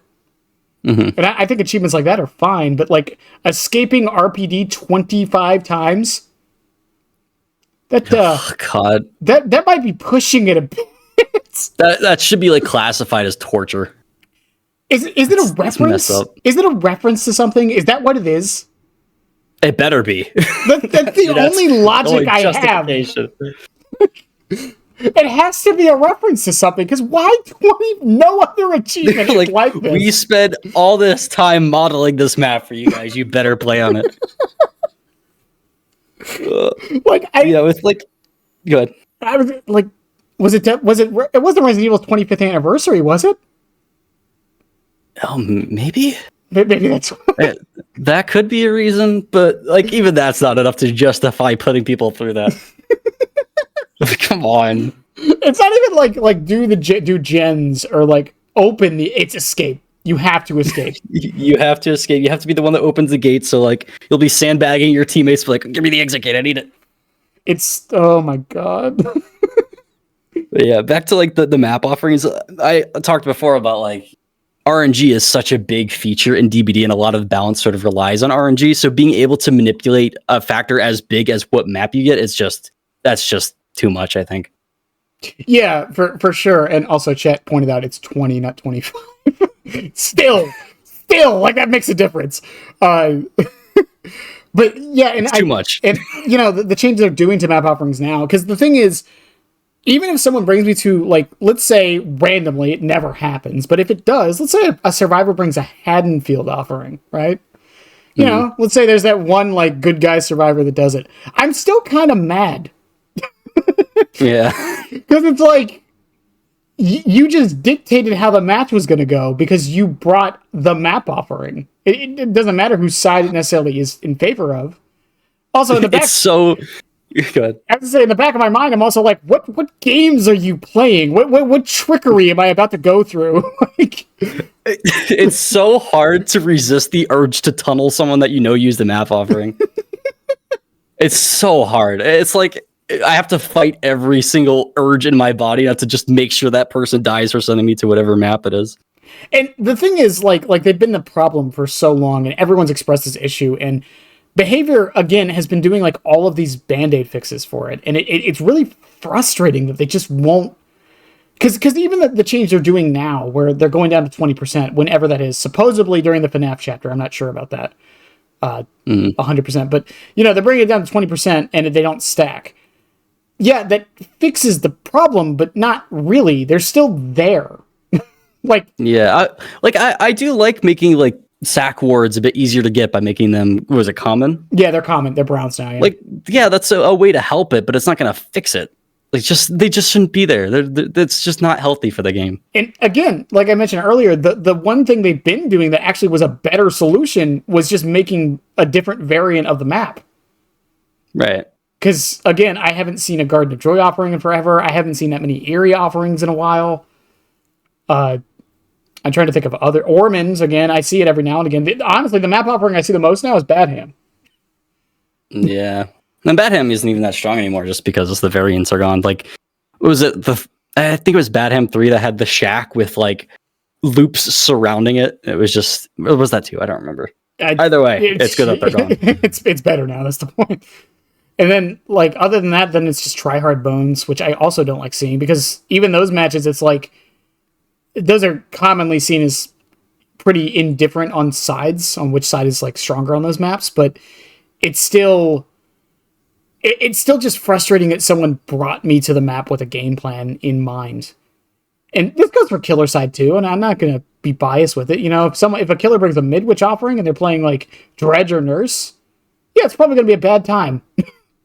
Yeah. And or Scratchmare Myers, rest in peace. Now that the map offerings are changing, like, that's still going to be an option, but it's probably not going to be nearly as popular as it was. For Scratchmere Myers on Blood Lodge not being able to play the game. Oh, poor guy. I think it's the biggest casualty to the map offering change is Scratchmere Myers. Some people rejoice. Some people rejoice over this change, but still. It is boring, but it's like, it's cute for the novelty, and now it's just kind of gone. I think it's cute for the novelty, and I don't think it's around enough to, like, really be an issue, in my opinion. I remember people, like, used to love that, and then as the game grew, people are like, okay, well, we got the joke. It's not as funny anymore. Let's move on. What's the new Scratchmare Myers? What's like? Is there a version of that now? Just playing Ghostface, I guess. Just playing Ghostface. Yeah, I mean, Ghostface is just like the better version of Scratchmere Myers, I suppose. Yeah, pretty much.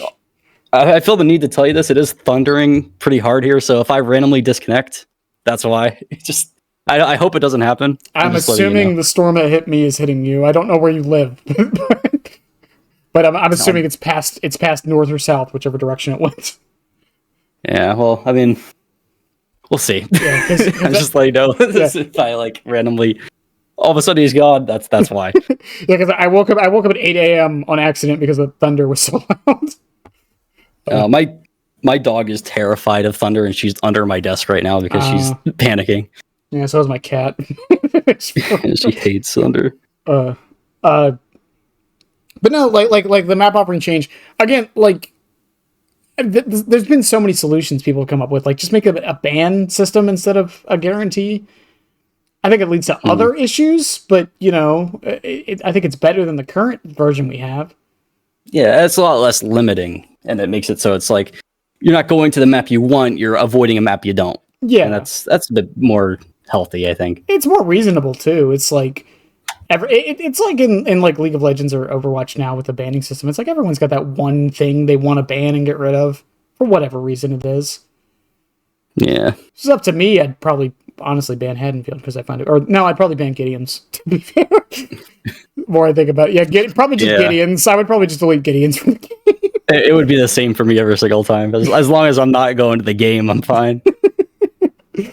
But yeah, like I think behavior is moving in the right direction with it. They're just being very slow and kind of bandity with it. But we'll see if the 20% does anything. Because if I stop seeing them completely after that change, because I have a feeling we will.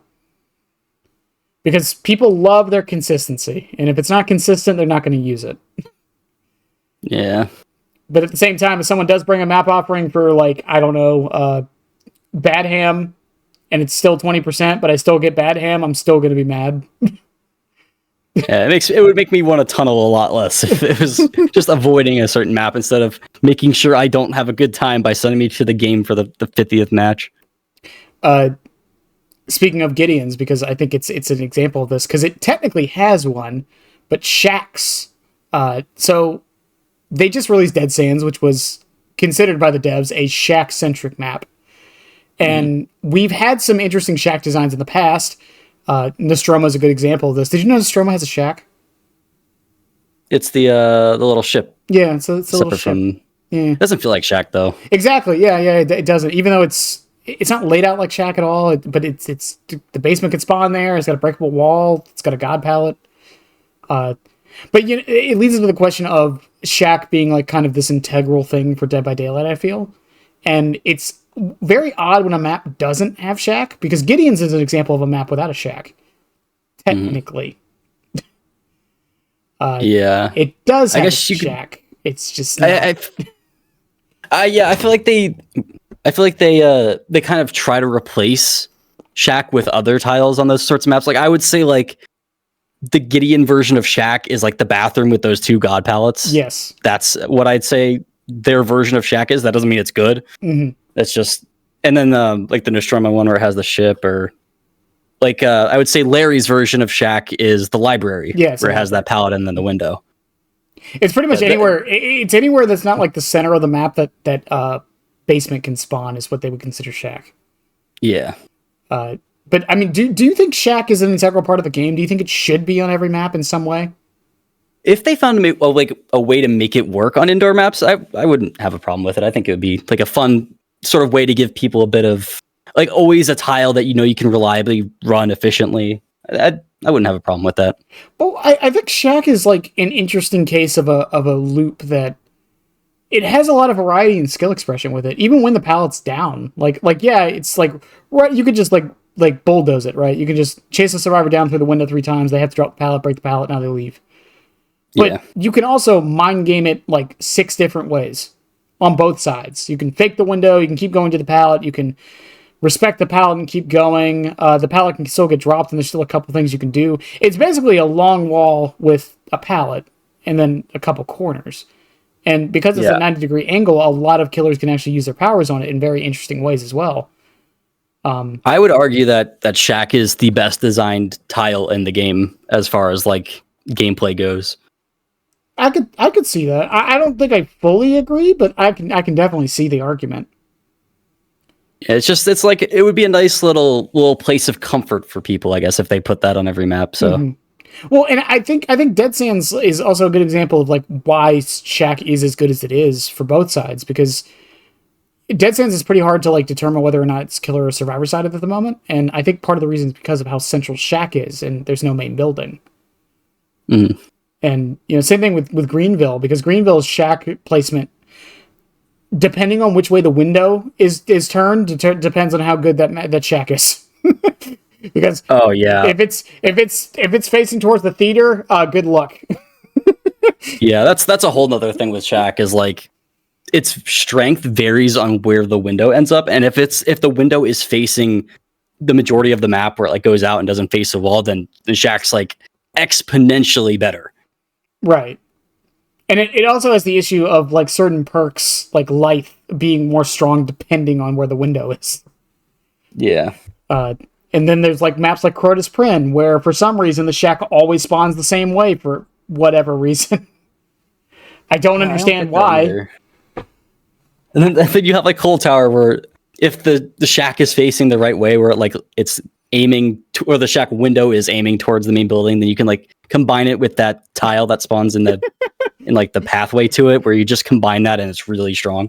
Yeah, it is insane, but like I do appreciate them trying different things with like Nostromo's shack, and again Gideon's shack is a little bit more dicey, but I think they're starting to realize how important shack is for the game, because a lot of the shack centric maps, there's not that many, but all the ones that do exist are generally seen as good maps. Yeah. And you know, even like Lake Mind, it's off on the side, but like it's still seen as okay. It's not completely out of the way from everything though, because of how small the map is.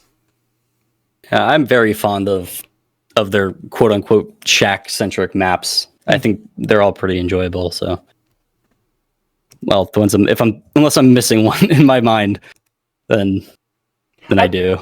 Taco, I thought the Crotus Prin shack always spawned the window towards the 4-way lane. I thought it was always that. Am I wrong? Huh. The one Disturbed Ward? No, Crotus Prin. Crotus Prin. Yeah, I thought the window always faced towards the loop next to it. I guess not. No, I've seen it face the wall. I feel like I just don't see it enough to realize. I think Garden of Joy ironically has a pretty consistent window spawn. It always faces towards the edge of the map. Which one? Garden of Joy. Yeah, I think that one's consistent. Yeah, which is weird. Just another reason to hate Garden of Joy. It's so weird how like consistently inconsistent some maps are. Yeah, well, to be honest, like I think Garden of Joy would be worse if it faced the rest of the map. It's actually probably good that it faces the wall instead. Well, we didn't really bring up reworks that much, but Garden of Joy rework was something. Definitely did something. Yeah. As much as people complain about that map, you'd think that would be like the one they spend time, okay, guys, we got to make sure this map is good and fixes all the problems people have with it. And they just like didn't do anything to it. It's so disappointing. Do you know what they changed on the rework? Well, wasn't there like supposed to be a breakable wall in there, but it's just like not there anymore? Okay, there was two things I know for a fact they changed, and one of them is random. They got rid of the truck loop in the front of the main building. It's still there, but it's smaller. So it's playable now. Yippee.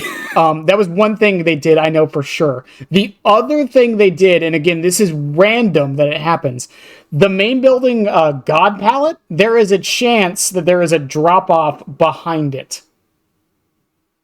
The one on the patio sort of thing? Yeah, the patio where the railing is. I've only ever seen it like the way where it's just the pallet and then it goes into the building. I've never seen it have a drop off. Yeah, the railing can be broken. It's a chance. It's so weird that it's a chance considering it was a map rework. I don't think I've ever seen that. I've seen it a couple times. I don't know if it's rare or it's just something you can't really do anything with it. That's the thing. Like even if it's there, like it doesn't do anything. Yeah, I mean, the strongest part about that main building is that window in the dining room. Yeah, and the window next to it that they added. The second window was added in the rework. I'll typically be like one of the first people to give behavior the benefit of the doubt, but sometimes they just do stuff that I just can't fathom. I can't defend. Especially when it's such a map that people hate. Like they could have really made it a lot nicer to play on, but no, they couldn't do that. That would be too enjoyable for everyone. They added the hook on the top floor at least. Let's go. They added that room that no one goes in. Oh man. You know what I'm talking about? The dark ass room that no one ever remembers is there. Yeah. There's like Wait, there's two windows at the top floor, isn't there? Because there's one in that room with the generator, and then there's one towards the back that you vault, and it has like the hole there's next one to it. in the dark room, and there's also a drop off there for the killer. There's a breakable wall up there too for some reason. Yeah, I don't think people know that area exists. From what I've seen, it's like Shack on or the bathroom area on RPD. I mean, it's crazy to me because they changed Fractured Cowshed for the same reason that people really hate Garden of Joy, where it's just like a lot of connected loops that you can't do anything about because it doesn't matter how well you run one because there's just one right next to it. So it's weird that they wouldn't, or that they're so stubborn about changing Garden of Joy for some reason. Oh, I am being informed there are 3 windows on the Garden of Joy upstairs. Oh, right, because there's one in that other... Clearly, I haven't been back there either because nobody runs back there. Yeah, there's one in like the... Wait, no, there's a drop-off in the bedroom. Wait, oh, God. Yeah, a chest can spawn in there, so it's fine. Oh, my plunderer's instinct people will be very happy about that. Human greed value. Human greed value. Rare case of human greed value. Garden of Joy is such a weird map. I don't get it. It's also weird. So it's also weird because it kind of contradicts what we said earlier, where we were like, they build maps for the killer they're released with, and Dredge sucks on that map. Yeah, there are like no pallets on it. Or not pallets. Lockers. There definitely are pallets on it. Lockers. Yeah. Oh my god. Speaking of Dredge, anti-loop powers. So this has been, ironically, this was more of a hot topic when they were releasing back to back, like the Pyramid Head era. It's kind of died off a little bit, but not too much. Do you think anti-loop powers are healthy for the game? Or do you think they lead to maps having to be designed with them in mind too much? I don't mind the ones where it takes like a bit of a commitment on the killer end, but I don't like Pyramid Head just like, oh, I cancel my power and then there's nothing you can do about it. I think it really depends on what we're talking about, because some killers have like anti-loop powers like Demogorgon, where it isn't nearly as annoying as like Pyramid Head, where you can shoot through walls. So it kind of depends. Well, I think Pyramid Head makes up for it because of how telegraphed it is and how generally, going to use that word in big quotations, generally easy it is to dodge. Yeah, well, most of the Pyramid Heads I go against, they just like zone. I run to a pallet, they fake it for a second, and then you just run through, and then you get hit. Well, that's a bigger problem with Pyramid Head getting punished too much for missing, I feel, and because of how easy it is to dodge. It's a double whammy with that, which is.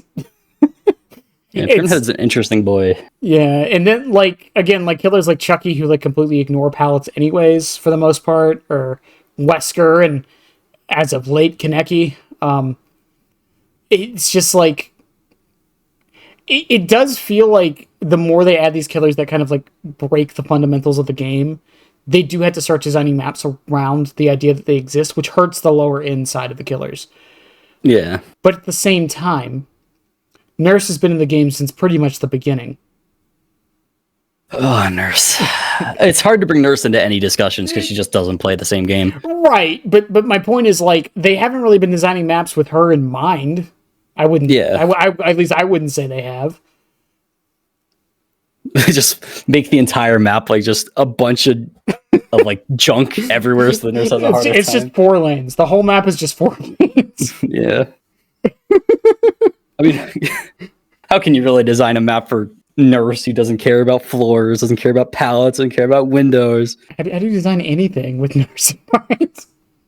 I don't know. People are like, oh, it's okay for Nurse not to have to play the game because she's pretty hard. And I don't think Nurse is nearly as hard as people say she is. She's a killer I equate to training wheels. She's similar to Hag, in my opinion.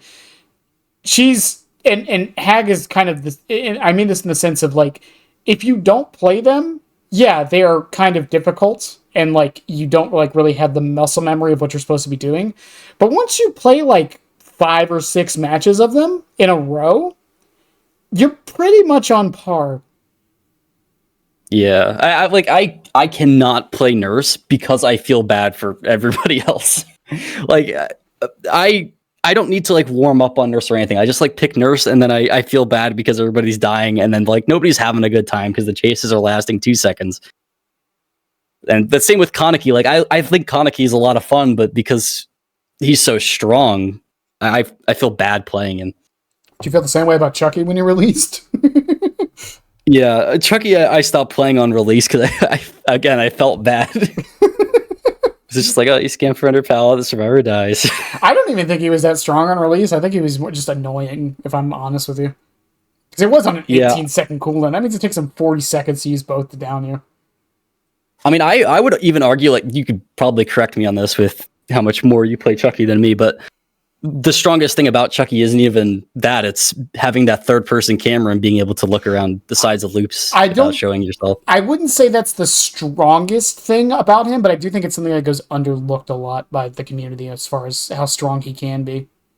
Mm-hmm. I do still think Scamper, just being able to, not all pallets, but to be able to ignore most pallets is just, that's always going to be very powerful.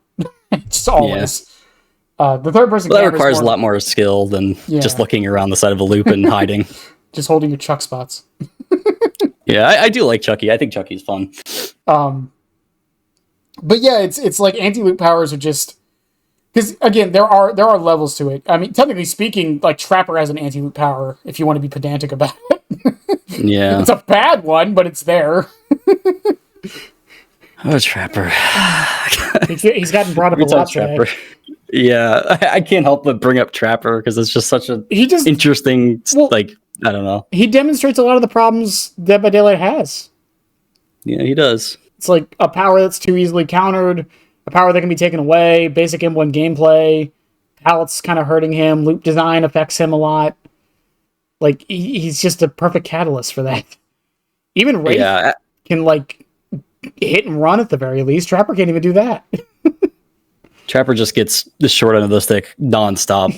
And like, go back to the map thing where they're like adding all these maps with like super dense pallets. I mean, like, if they're gonna go that way, that's fine. But like, you can't just leave some killers the way they are and not accommodate, or change them to accommodate that map type, like Trapper.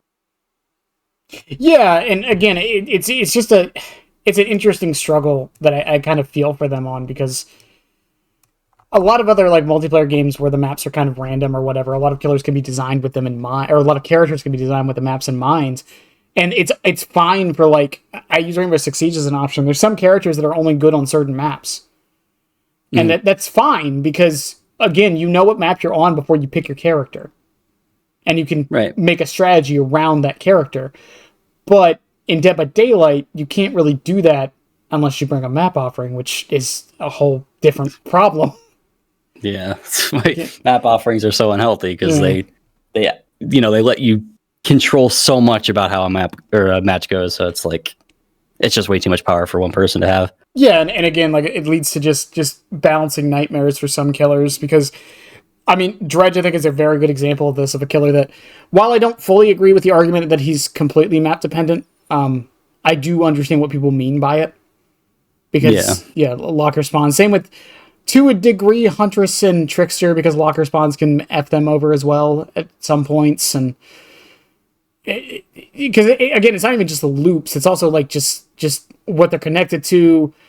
And we'll get into portals and like interesting things I think that they've tried to do but have failed. But yeah, and like if behavior would just be like, okay, we're releasing a killer who's very locker dependent, and then they go on every map and just make sure more lockers spawn, like, people would have a much less vitriolic reaction, I think. Like the haste and hinder stuff, where if they changed like every perk, like buffed every perk that had haste or hinder, people wouldn't have had as much of an issue with it as they did. Yeah, I think me and you were on opposite sides of that debate, actually. Really? Yeah, I think I commented on one of your videos about it. You hearted it. I thought it was a cool idea for the future of the game, and somehow we got the worst of both worlds with the recent changes. they went back on the changes and then just didn't go back on the rest of the stuff. So now people are complaining about every single haste perk in the game because, like, oh, it got buffed to 1% higher, so now it's broken. And I'm convinced they did it just so that the community outcries enough where they can just be like, see, we told y'all. Yeah, or like with the slugging stuff, where like, oh, all 4 survivors are slugged, the game just ends. And then the version of that we got is you can worry the last survivor now. Just they walked that back so hard. I didn't hate the idea of it. I thought it was like interesting where matches aren't artificially extended by like the killer deciding to be a jerk and make sure everybody stays in the game.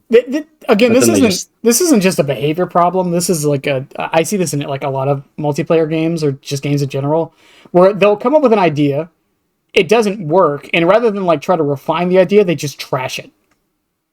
Yeah. And it's just, I hate that mentality. It's especially hard with like the DBD community who likes to complain about like everything. Mm-hmm. I mean, people were complaining about what Springtrap's name was, and I feel like it's like there's a bit more important conversations we could be having. What do you mean? The animatronic isn't good enough. Hey, I think it should have been the attraction. I think that works better, but whatever.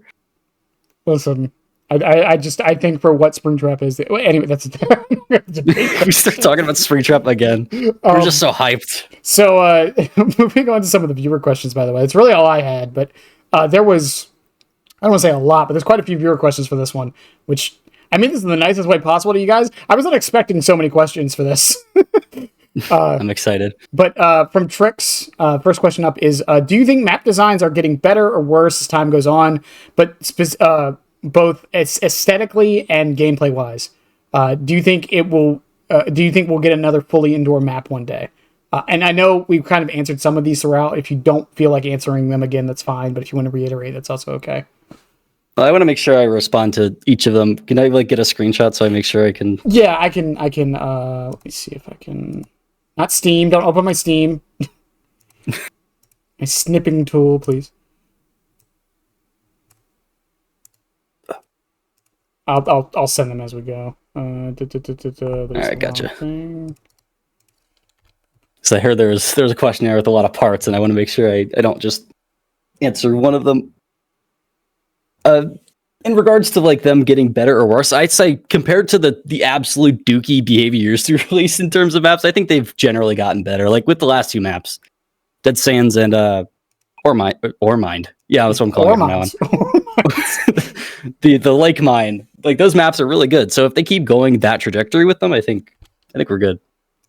Yeah, I think we both said it with Lake Mine and Dead Sands. Like I think they're good examples of maps that the community is kind of mixed on, but in general, the reception seems very good.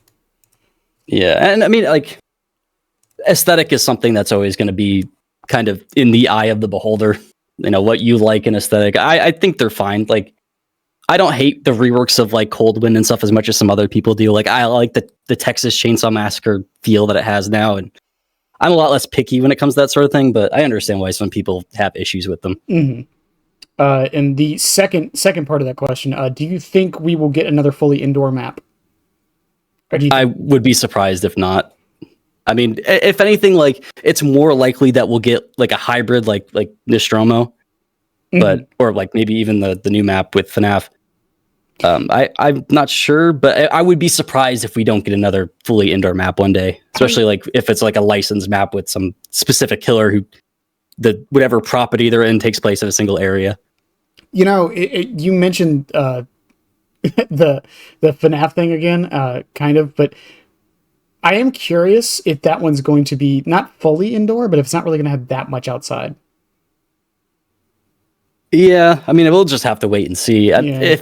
With how big of a location Freddy Fazbear's Pizza is, it wouldn't surprise me if a majority of it is indoors, but I know people are going to have a hard time with that, so we'll see. There's a time-traveling ball pit. Maybe we'll hop inside of it, and then the map becomes outdoor. That would be crazy. I was the only one who screamed when they showed the ball pit. I felt really bad. From Stope, do you think the issues with maps are something that's easy to fix, or do the bad maps have underlying issues that can only be fixed with a total rework? I mean, the first map that comes to my mind when I think of a bad map is like Crotus Prent Asylum, Disturbed Ward, where it's like you have this massive main building that has a ton of crap in it, and then the map itself is really big. I think a lot of those problems could just be solved by making the maps a bit smaller. Like, there's no reason a map... I mean, how big is Disturbed Ward? Let me look. Disturbed Ward is 172 square tiles. Like, that's way bigger than any map needs to be, especially when the main building is so strong. So I think I don't think they need a full-on rework. I would just like to see them maybe shrunk a little bit and then get rid of a lot of the strong tiles or pallets, I guess. Yeah, and like something they did with like the not Dead Sands but like Eerie is they swapped how the breakable walls were on the indoor, and they got rid of a couple loops, and actually the map's not that bad anymore. Mm-hmm. Like, it's still bad, but like it's not nearly as bad as it was. I remember when every single breakable wall that could spawn on disturbed wards spawned for a little bit. Do you remember that? Oh my god, yeah, when they fucked up the code, and then they just got rid of all of them. Yeah, they fixed it by just removing, which I mean, fair. Like, it's a better map now for that reason. Not much better because it is disturbed ward, but like the main building was just a circular hallway. Sometimes it's embarrassing to be a fan of Dead by Daylight. I'll tell you what. Oh my god. I forgot about that. I forgot that was the reason they got rid of them. From Arshimi Bob, our resident Vecna main. Do you think the maps... I love Vecna. Hell of a name. Do you think the maps in DBD could realistically get more ambience? Things like lightning strikes in the background, or even animals, like being able to scare a hawk to a nearby... I hate you, Archie. To a nearby location. God. Or something akin to Dracula's map-wide audio cues for swapping. Just something that happens after an amount of time. I think that'd be cool. Like, I'd love to see if Behavior is going to do like map variants and stuff like that and try to make maps feel different. Like having like a thunderstorm in the background would be really cool, like for aesthetics. There's a lot they could do with that. I think they've gotten like pretty good at making each map that comes out a bit more aesthetically pleasing, I guess. Well, there's like on Greenville when you drop the pallet in the arcade, it like does the little sound effects. Yeah, like I like stuff like that. Like that stuff's cool. I would be very happy to see more of that. Yeah, and I haven't brought it up all stream, chat. I'm going to do it now, or all podcast for the YouTube side. League of Legends. Whenever you're playing Swain, crows spawn in each of the lanes, like they're watching you, which is an interesting thing that apparently they were going to try something with that with Artis's original concept for her power. It was going to have to deal with the crows on the map. That's what I was about to say. I remember when people are talking about that, and then their power just ended up being put Big Crow down. And that was it. It's like, oh, that's like a little disappointing. Like they really could have like if they let you like spectate from the crow's perspective, like that would be really cool. That would be awesome. Make it a perk. Make it a perk. Better than spies. Yeah. Power creep spies. Let's do it. But yeah, like that would be really cool. Like aesthetically, I mean, even like spawn in things like the Coldboy maps do like that little pig squeal now. Mm-hmm. As far as dynamic lighting goes, like that's a harder one to do, not just from a coding perspective, but also because they're adding the gamma filters soon. So like I don't know if it would necessarily be needed, and we have seen a little bit of this. As much as I hate the map on Toba has a lot of dynamic lighting, especially with how the shadows work. Toba is, listen, visual assault on every sense I have. As much as I and Minnie hate that map for so many reasons, it is technically an impressive map. Yeah. Now that doesn't make it a good map, but it's just like it's weird because I mentioned this in where I like ranked all the maps. Like, there's no reason I should hate Toba as much as I do. Like, it's like a fine size. The tiles aren't too terrible, but like I can't help but hate it. I don't know where that comes from. It's the audio overload for me. Yeah, it's just like too bright. Like the lighting's kind of nasty. It's like overstimulating. I don't know. Yeah, some people have problems with the bugs on it. Some people have problems with the mushrooms on it. Like there's a lot of problems with Toba. Yeah, but like gameplay wise, it's not the worst thing ever. So it's weird, but it's just how I feel about it. Can't tell you why. From Council, thoughts on placements of tiles in the maps? Any really bad ones or really good ones? I don't know if they're talking about a specific map, but is there any particular examples of like bad tile placements you can think of? I would argue Suffocation Pit, where it has like all the tiles kind of crammed together in that central area, and if you get really good setups, you can just abuse that for the entire match. That's what I think of when I think of like bad tile placement. Yeah, I can see. God, I'm having like PTSD of thinking about it. Like if you're playing a killer who can't handle that, like GG. Like if someone gets a really good setup, like there's just not a lot you can do. Yeah, pretty much. It's sad too because I feel like that there's a decent solution, but like I don't really know what it could be. Because if you get rid of all those pallets, then it just becomes kind of like a dead zone. Yeah, I think they could just like space them out more and place like the tiles a bit, like give a bit more to the rest of the map. Maybe, I don't know. Yeah, fair enough. I think for me it's the entire map of Gideon's. Oh well, yeah. What do you mean I can't Gideon's, play any of this? Gideon's is just a walking fumble, I think. A walking fumble. Just you know rework what I mean. it. Just add some windows. That's all you got to do. Just replace some of the pallets with windows. It'll still be annoying, but like at least not as annoying. Yeah. Moving on a bit to Twitter, and this was the question I was talking about earlier, where I had some things to say about it. Forgotten Ruins, portals, and Nostromo's steam vents. So I feel very differently about the two of them. Now, like, go ahead. You're my guest. Go ahead.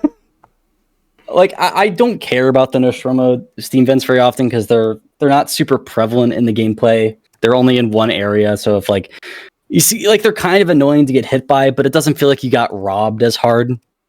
But with the Forgotten Ruins portals, oh man, it's so like prevalent to the gameplay, and it's so annoying.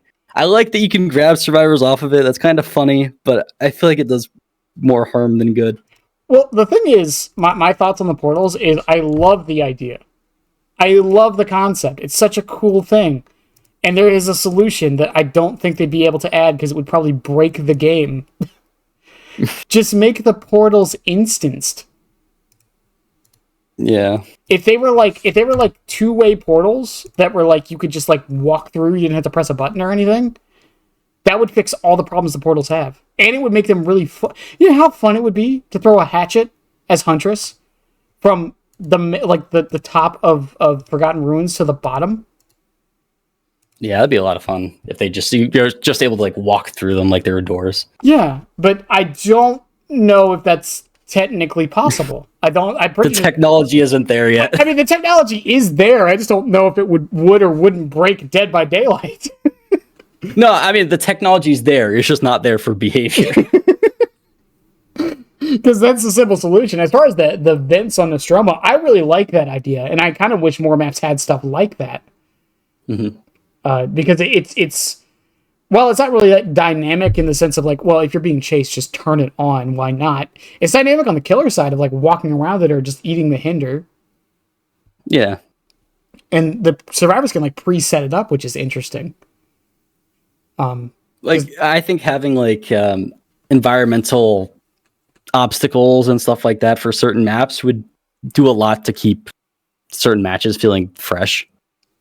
Like, so, I mean, but it would depend. Like, obviously, they can mess this up, like with the portals. But I'd like to see that idea explored a bit more. Yeah, like Ormond, Lake Ormond Mine is an idea I had for it was instead of having the elevator just drop if someone gets near it, have it so like the survivor or the killer can go over and make it drop by pressing a button, and it like makes a loop different, like underground. Yeah, that'd be cool. Or like it opens up another loop in the underground or something. So it makes like a loud like noise notification, like if you threw a pebble. Yeah, like bait the killer. Yeah, there's a lot of interesting stuff they could do with it, and I really hope we do see more because, again, bring FNAF back up because apparently this hasn't been leaked, but it's been highly speculated. The main room generator is going to turn the stage on, and I'm curious if that means you can if it's going to block the stage off once it's done. Because that would be interesting if it did. Because that leads to like again some dynamism to the map. Yeah, I do like that. Just for the aesthetic alone, I think that's cool. But like if it changes the gameplay, I'm definitely curious to see how that would work. Yeah.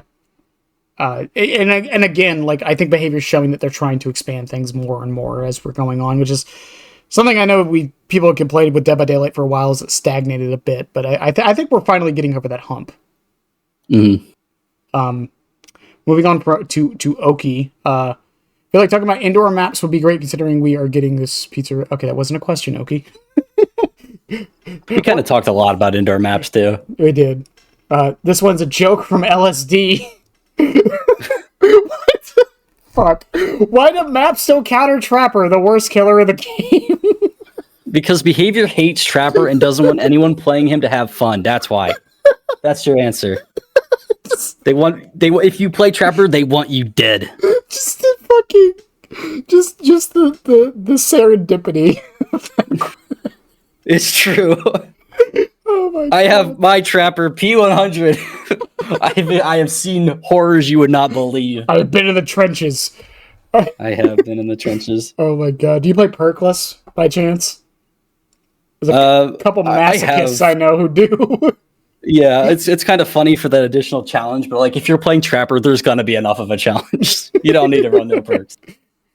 Do you agree with the sentiment that technically speaking, Trapper is the hardest killer in the game? I'd say macro, and no, I would say twins macro wise, probably. I think Trapper is very challenging though, it's funny because Behavior's like, well, we're not going to buff Trapper because we want him to be accessible for everyone, and then he like requires some of the most skill in the game to be able to play effectively. It's a knowledge check. It's like Vecna.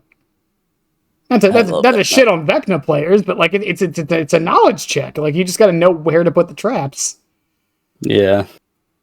And it's like, that's not something a new player is really going to know. Yeah, a new player is just going to drop a bear trap at a pallet. I mean, that might work, but it's not like it's all there is to him. So, I mean, I get why they don't want to completely change how he works, but man, it would be great. He needs the help. It's anything. I'm telling you, in like 5 years, he's just gonna become Roadhog. He's gonna throw his trap at people and pull them to him. Honestly, I would love that. Just give him a shotgun at this point. Yeah, I want Doomslayer in the game. Just make it Trapper. You're already making him Frank Stone. Why not? The shotgun doesn't even like injure them. It just straight up kills them. Instant Mori, they're dead. Trapper gets the biggest blow up of all time. It goes straight from like D tier to S plus. Just turns into Call of Duty. Finally dethroned Nurse, as it should be. Finally, balance has been achieved. How would you, from Slender Killer, how would you change the Stromo if you believe it needs any? You said you kind of don't mind the Stromo that much, didn't you? Yeah, I don't hate it as much as a lot of people do. I feel like my biggest problem with Nostromo is just the visuals of like the loops kind of suck just because of the way they're designed. It's really hard to tell what tile you're at because they have like these weird like goopy walls, which is something that's also in Toba. So I would say that's my biggest problem with them. If they just made them like out of scrap from the ship or something like that, I wouldn't, hate it as much as a lot of people, which, I mean, I don't. I think it's fine. Yeah, again, I think it's more a collision problem, but that's not even a Nostromo issue. That's like a Dead by Daylight issue. The amount of times I've hit a survivor directly with a hatchet, but like it gets caught on like the smallest twig known to man and just breaks is so sad. I don't again, like, because I've heard people be like, oh, how would you like Xenomorph is a good example of this. It's like, how would you change Xenomorph? I would fix collision. It's not really a Xenomorph problem. That's a game thing. Yeah, I mean, that's also a huge problem that Blight runs into. Blight's like strong enough to not care it nearly as much as a lot of killers do. Plus, he doesn't get that punished as much for missing, which is a different topic. It's looking at you, Billy. Anyways. But I run in the walls too much because of collision. I don't care. I don't care. Anyways, from Leaf Me B2, how would removing every invisible wall change the game? Would it be more fun or less? So this would be like RPD having the invisible wall like behind the main counter, so killers can't like jump over it. Yeah, like how a lot of the second story actually, I think all of the second story buildings in the game have like a wall that stops Billy from being able to go off the roof at like Mach 6. Yeah, to the generator across the map. Not Dead Dog. I don't know. It does definitely limit creativity Like, I miss being able to shred with Demogorgon and be able to make up a lot of distance. I understand why, but like, it was fun. Do we have to remove it the way we did? Like, come on. So they, when after Ken released, they put out an actual statement about this, because apparently, even if a killer does appear to go vertical, as far as the code's concerned, they don't. They're still stuck to the ground no matter what. So my best assumption on why they do add these, and while I do agree it does limit creativity, fun, and some cool shots and things you can do, I think it's more just to say the stability of the game. Yeah. Because if something does happen where it breaks, cough cough RPD last time on 2v8, in a situation like that, it's like they can't just leave that in. Yeah, and if people can abuse it, they will. Like, yeah, there's no way they can just leave something like that in the game. Well, and the argument for like Skybilly, for example, is that it didn't affect anything, right? Billy would lose doing it. Yeah. The argument I've always the argument I've always had against it is like, if you're an outsider and this is your first look into the game, like, you're just gonna think Dead by Daylight. Like, don't get me wrong, it is a broken mess, but you're gonna think it's more of a broken mess than it already is. Yeah. Yeah. And, Sky Connect is a thing at the moment. I don't know how long that's going to last, but it's there.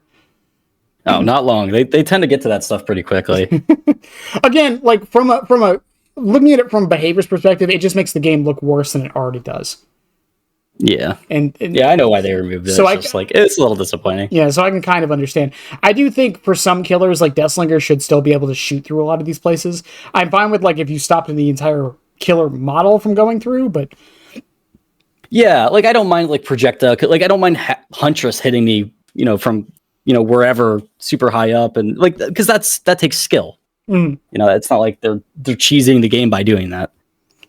Yeah, it's also like Clown, for example. There's a couple shacks where he can throw his bottle from the roof into the shack, because there's like holes in the roof, and that's like an interesting dynamic. It's almost never that useful, but like it's something he can do. I think that's cool. Have you seen that clip of a Huntress on RPD shooting the hatchet through like the smallest gap in like a top floor room, and then it hits someone at the exit gate? That's cool. I have not, but I would love to see that if you can find it. Let me see. RPD. Oh. RPD across map shot. Let's see if I can find it. You type in like every keyword possible: Huntress, hatchet, RPD, shot, cool clip. Well, I typed RPD and I was worried I was just going to start getting Resident Evil stuff. Funny, someone was talking to me about anime being in DBD last night. I looked up horror anime. Do you know what the first thing that came up was? What? Resident Evil Resurgence, the anime they made for it. Oh my god. Third Resident Evil chapter confirmed. Here, I found it. No fucking, you found it? 1:50, 1 minute 50 seconds. That's the shot I'm talking about. Okay, let me make sure I show this. So it's from Danbood Shuffle. It said 1 minute 50? All right. Yeah. I've only been sent this clip that's the timestamp for you actually see the shot. Thank you, Discord. For terrible quality, but whatever. Oh! That? Yeah. I didn't even know that was a thing! Like, that's so cool. Like, I love that sort of stuff. So, you lose a bit of that when you make sure nothing like that can happen. Fucking shot. Fucking shot. That's so good.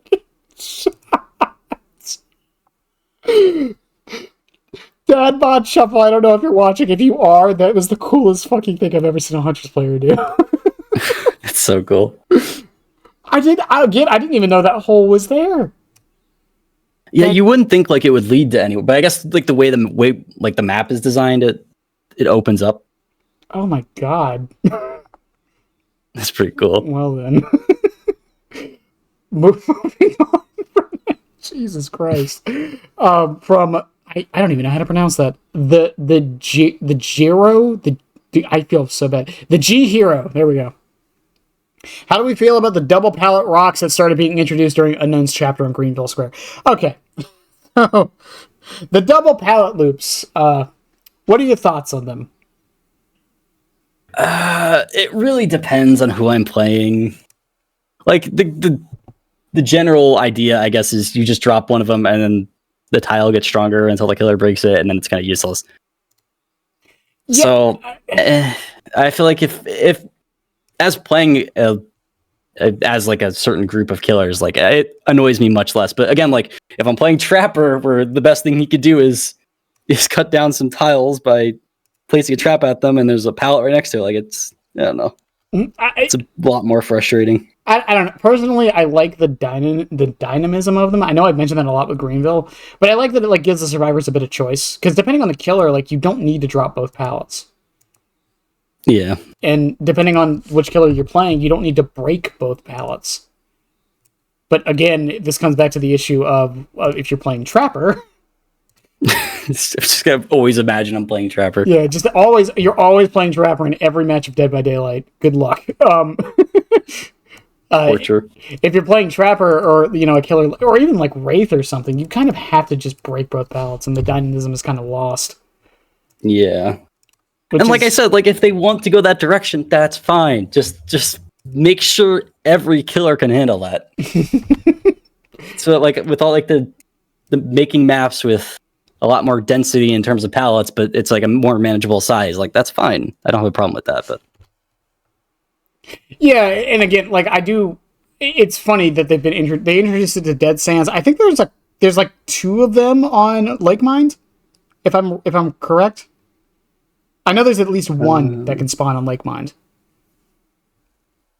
Yeah, I think I because there's like one. I don't know how to describe the layout I'm looking at. I'm thinking of like you're in the middle of the map and you're facing it where there's like that little ramp that goes up onto the area. There's like one to the right of that I know is there. Yeah. I don't know where the other one is though. And then they're all over 2v8. They're all over 2v8. Well, 2v8 is just pallets everywhere. Yeah, and I think it works a lot better in 2v8 personally, but I still don't mind the idea of the loops. I don't know.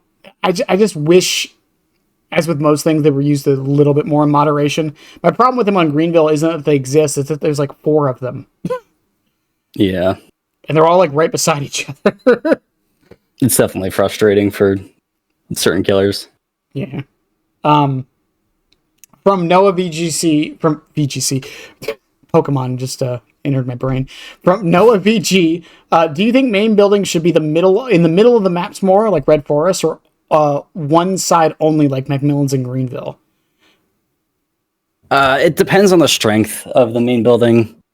Like the problem with Disturbed Ward is that the main building is in the center and it's really strong. So no matter where you hit a survivor, usually they can make it there. And that's really frustrating as a lot of killers. It really depends on how strong it is. I think it really doesn't matter a lot of the time, but again, it varies. I think a good example of this is like Coldwind's main buildings, because I don't mind them so much because the generators are so off and away from the main building that the survivor usually has to take a hit to get to it first. It's not like Dead Dog where the gens tend to be so close to it they can just kind of run there before the chase even starts. Yeah. So I think it's definitely, again, though, it does definitely depend on the strength, but even something like Crotus Pren, where the building is really strong, I being in the direct center of the map, completely accessible. I think that's more the issue, is just the accessibility of it, not that it's in the middle of the map. Yeah, like there's an entrance to the Disturbed Ward main building on every single side, so there's like no bad angle to run. Mm-hmm. You'll get there regardless. If that main building was weaker, I wouldn't care as much, but it's pretty bad. So yeah, same with Dead Dog. Like, there's only one side that doesn't have an entrance, and that side has a pallet. So yeah, and it's right next to the shack. It's rough. Yeah. From Skylink, what would be the ideal map design in your opinion, and how would it account for perks and powers?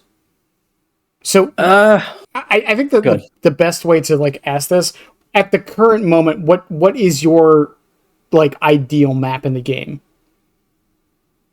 Probably Wrecker's Yard. I'm a huge fan of the shack centric maps. I think they're great. If I had to pick one that wasn't, probably Lake Mine, to be honest.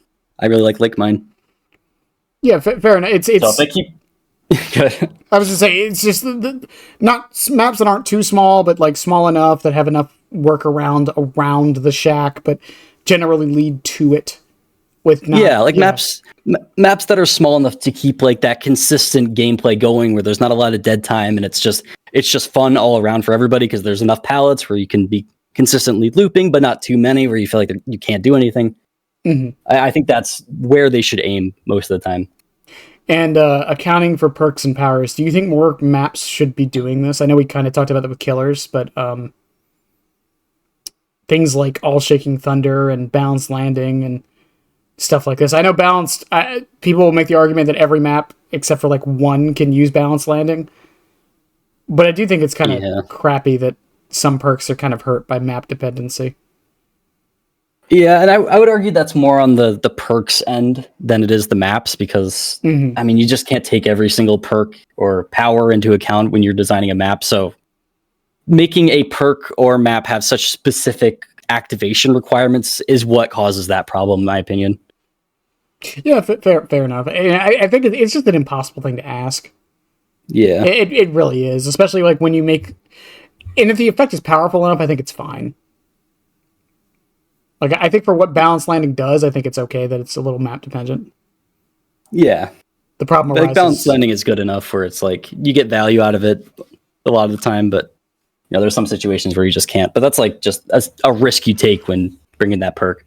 Yeah, and a risk you can mitigate with map offerings. Oh, well, yeah. We don't talk about map offerings, except for when we just did. Except for when we just did. 60% of the time it works every time. If you had to, from Master Wolf or Mazer Wolf, if you had to pick a spot to live in the Gideon's Meat Plant, where would you settle down and make a house of pallets? In the bathroom, because then I have access to a toilet. I mean, do you want access to that toilet? Have you seen the movie? Is there? I don't think there's any other toilet on the map. I'm certainly not going to be. Are we shacking up in the freezer with the dead body? Is your next video going to be the where are all the toilets in Dead by Daylight? Is that the next video? That does sound like high quality content. I should make that. Some guy did it for Marvel Rivals. Why not? How many maps actually have? Like, obviously, Gideon. Maybe does Haddonfield have a toilet? I don't think Haddonfield has a toilet. Actually, wait. It might. There has to be a bathroom in one of those buildings. I think there is. Are we about to pull like a Breaking Bad where we realize there's only one bathroom in the house? It's in the master bedroom. I'm trying to think. Man, DBD that might be a problem, actually. Maybe that's the biggest problem with maps, is that there's not enough toilets.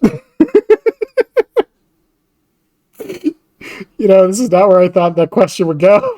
It's a good question. I mean, it's already a shack for it, pretty much. You just drop the 2 pallets, and then the door opens with the gen's done. You're good. You're good. You gotta way in and out. You got a basement to store your stuff. It's great. Yeah, it's a perfect setup. From I don't know if that's Koi or Koij. If you could design a map for any previous chapter that didn't get one, which would you pick? Oh, Trickster. Trickster. Kill chapter. I think like a map in a city would be really cool, but not like one like RPD where it's in an entire building. Like, I think having a map that's like out on the streets would be pretty sick. I still remember everyone was like, just make Hawkins just have neon lights and call it the Trickster map. Yeah. Well, actually, we're probably going to talk about the Trickster map here in a second because of one of these. For me, honestly, maybe this is my bias showing. I really want an actual map for Houndmaster. I thought you were going to say Chucky. No, the Good Guy Factory would be cool, but I think it would be really frustrating the more I think about it. Plus, it would just be the game. Yeah, it would just be Gideon's again. There's just a bunch of toy boxes everywhere. I really want a Houndmaster map though, just because I love pirates. Yeah, that would be like on an island, like a remote island. That's something we haven't seen yet. That'd be cool. I don't think there's any water in Dead by Daylight. Is there? No. Well, unless you count the flooding toilet on RPD. Hey, there's another toilet. Oh yeah, RPD's got toilets. There you go. Actually, has a like 6. Yeah, it's a police station. Toilets. I would hope so. That's 6 is pretty low for a police station to have toilets on like one side of the map. I don't know. The Wait, no, there is another space. No, it used to be a museum. Yeah, well, there is like the West Wing has some too on the top floor. Oh, that's true. Oh, yeah, no, there's a shower room. Oh yeah, those are showers. Yeah, the same thing. Why are the showers all the way on the other side of the toilets? I never thought about that. Because it's a museum. That makes even less sense. Yeah, wait. They added the showers on after. Right. Well, why not add them beside the toilets? I don't know. You know what's even worse? The more I think about it, the helipad is right above the toilets. It's quick access when they get back from a mission, I guess. You're just sitting there doing your business and a helicopter just lands above you. Okay, I think we're thinking of the logistics of RPD too much. Yeah, maybe. From Noob King 3000, do you think a majority of the maps would be more or less balanced if they all had the same number, at least a very close to same number, of pallets, windows, lockers, and breakable walls? Example, all maps have 15 pallets, 20 lockers, 8 vaults, 4 breakable doors. I mean, I'd say that would objectively make them more balanced in regards to each other, but it would also, again, it depends on the killer you're playing, because some killers would do better with that setup, and some killers wouldn't. So, I don't know. It really depends on how loops are designed on whatever map we're talking about. Yeah, but also consistency in maps, because as much as I complain about something like Garden of Joy, I'm glad it exists. It's different. Yeah, I guess. But that's the thing. Like, I get it. Again, Gideon's is the exception. Okay, Gideon's is the exception. But like Garden of Joy, it's like there's still some dynamism there. It like leads to some interesting gameplay. Some survivors play it better or worse. Like I like that it exists and it's different. Especially looks wise, it looks different. So I don't want every map to just be Macmillan and Otto Haven. That's all. Yeah, and the number of pallets on a map don't exactly determine its strength. Like, if you have 15 pallets and they're all connected to long wall jungle gyms, then it'll be really strong. But if it's 15 pallets that are just like small junk loops, then it's not going to be. So yeah, like Haddonfield. Yeah, well, Haddonfield has like a whopping 2 pallets on it. They're both in like old House of Pain. Yeah, that's it. Do people know that it's called House of Pain anymore? I don't know. I think people do, but they don't know why it's called that. I still don't know why it's called CJ Teching. CJ designed it. I don't know. I'm sure there's some history behind it. Someone knows. But again, Dead by Daylight lore people in here. But yeah, like my issue with it would just mostly be just stagnation. Yeah, that would be my problem. Let's say every map did have 15 pallets, it would be kind of bad that the killer... I think it would be boring that the killer can basically just be like, oh, that's 15 pallets, they're all gone. Yeah. But, I mean, lockers maybe, but that's more a consistency thing on all maps. Next question from Not Gabriel. Prediction / idea on the new realm on the roadmap. Ooh, I really don't know. I mean, there's things I want, but in terms of like actual predictions for what it's likely to be, I really have no idea. It entirely depends on whatever chapter we get. But I mean, I'd like to see like a city or like a remote island, something we haven't seen before would be really nice. So my prediction is that the Trickster rework is getting pushed to next March. Because they said that we're getting a survivor, a new realm, and a killer is getting fully revamped. Yeah, I could see that. So my prediction is it's going, because the devs have said they wanted to make a map for Trickster. So that would be cool. My prediction is that they're moving it to March, and because it says new realm, that makes me think it's like you said, a city thing. Because that would also mean that they could add a map for Kaneki finally. Yeah. So I'm thinking a new realm, a city realm for Trickster, along with his revamp. That's my guess. Will it happen? I don't know. But it would probably... Go ahead. If they're gonna, there's a couple killers I could definitely see them fully revamping. I mean, does anyone else really need it other than like Trapper? Okay, listen, I know we shit on Trapper this whole time, but like Trapper's in a league of his own as far as revamping goes. But does any other killer really need it now? Skull Merchant's getting hers sometime Trickster's in the next 10 years. Yeah, Trickster's on the list, like I said, and I have a feeling he's getting pushed to March. But like, other than those two, I can't think of anyone else who really needs it. Most of them just need balance adjustments, not like full revamps. I think it would depend on like the killers the community has the biggest problem with. At the moment, Kaneki. Yeah, that's the killer. The revamping and giving... yeah, the revamping in March already. Yeah. See you next year. Well, unless Skull Merchant is the killer they're talking about, have they said whether or not it's actually her? No, all they said was it's a killer that's getting a revamp, but Skull Merchant's supposed to get hers by the end of the year. Yeah, I really don't know then. That's why I'm thinking Trickster, because Skull Merchant's been getting a bunch of design documents and Trickster hasn't. You know, it could be twins. I hope not. I mean, people they remember they tried to rework twins and accidentally made them just like one of these strongest killers in the game before they walked it back. I fucking hope not. Dear God, that'd be crazy. I could see that. Like honestly, like even Hag doesn't really. I mean, Hag might need it, but again, I think a Hag just needs balance changes, not a rework. Yeah, people are pretty like back and forth on Hag, and I think behavior is kind of like that too. Yeah, it's. I mean, when's the last time they changed Hag? They did an update last year on her. Hag patch notes. Yeah, they did an update on her last year. It ironed some things out. I don't remember that. Yeah, I think the biggest thing she needs is to be 115. Honestly, I think that fixes like all of her problems. Yeah, I could see that working for her. Oh yeah, it was February 2024. Wow. Yeah, it was last year. I guess not enough people play Hag for me to. Yeah, that was when remembered that. That was when they were doing the roadmaps, like naming the killers that were going to change. Yeah. Yeah, and Demo was on that list, and all he got was like a change to one of his add-ons, and that was it.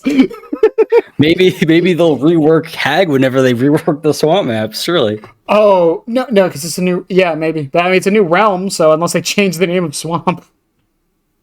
Honestly, it wouldn't surprise me if they just remove it from the game. It's no longer. Guys, we just can't rework it. We just can't. Let's remove it. The deal is. Add it back.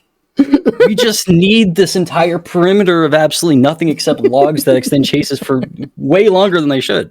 Also, make it dark as shit for some reason. Yeah, it's like poo brown and is very hard to navigate. What are they called? Cat eels or something like that? The what? The like little things out of the ground. Cat eyes. Oh, okay. Are they? It's either cat eyes or cattails. One of us is right. I'm pretty sure it might be cattails. I think it might be cattails. I don't remember. It doesn't matter. Last question from Killer Streak 1994. Our resident trapper main who has a trapper question. Do you think there should always be standards such as standard check, grass, always certain tiles, light levels, etc.? Do you think diversity is more important than consistency? That's a good question. Well, I think we should just up all the grass on every single map so Trapper can actually use his power. Okay. The amount of times I've gone to like Garden of Joy Shack playing Trapper, I'm like, well, there's nowhere I can really set a trap because there's just nothing around. So it makes me sad. I have a solution for that problem, and I'm stealing it. I'm stealing it from Overwatch. What is it? When Junkrat puts his traps down in Overwatch, only the teeth show for the enemy. So they can still see them. They just have to look harder. Yeah, that would be cool. And that's it. That's my simple solution. Just make it so Trapper can still see the trap as if it's above the ground, and the survivors see like just teeth pointing up. It wouldn't fully fix the problem, but it makes it better. Make it so he gets traps out of lockers instead, so he doesn't have to walk around the entire map and collect his like why him? Why does he need to do that? He's like the only killer in the game that needs to do that. Oh, that's so stupid. And that leads into the other part of this. Do you think diversity is more important than consistency? For the general player experience, I would say yeah. Okay. I think it's really only the comp people that really need that consistency. But then, like, if it is in a comp setting, there's going to be certain standards, like, you know, what map they're going to be playing on. They get to pick all of that. But for regular players, that diversity is really important to keeping the game fresh. Yeah, because I think, and it's not about maps, this is more about a killer. I think Kaneki is definitely showing this as well. Because I asked a few people, like, because he had a almost 30% pick rate at one point. And the question I had was, you know, people were like, oh, it'll go down once people get bored of him. But my question is, what if it doesn't? If he stays, I dread to think about that. If he stays as a killer that is in a third of the matches, is that a problem?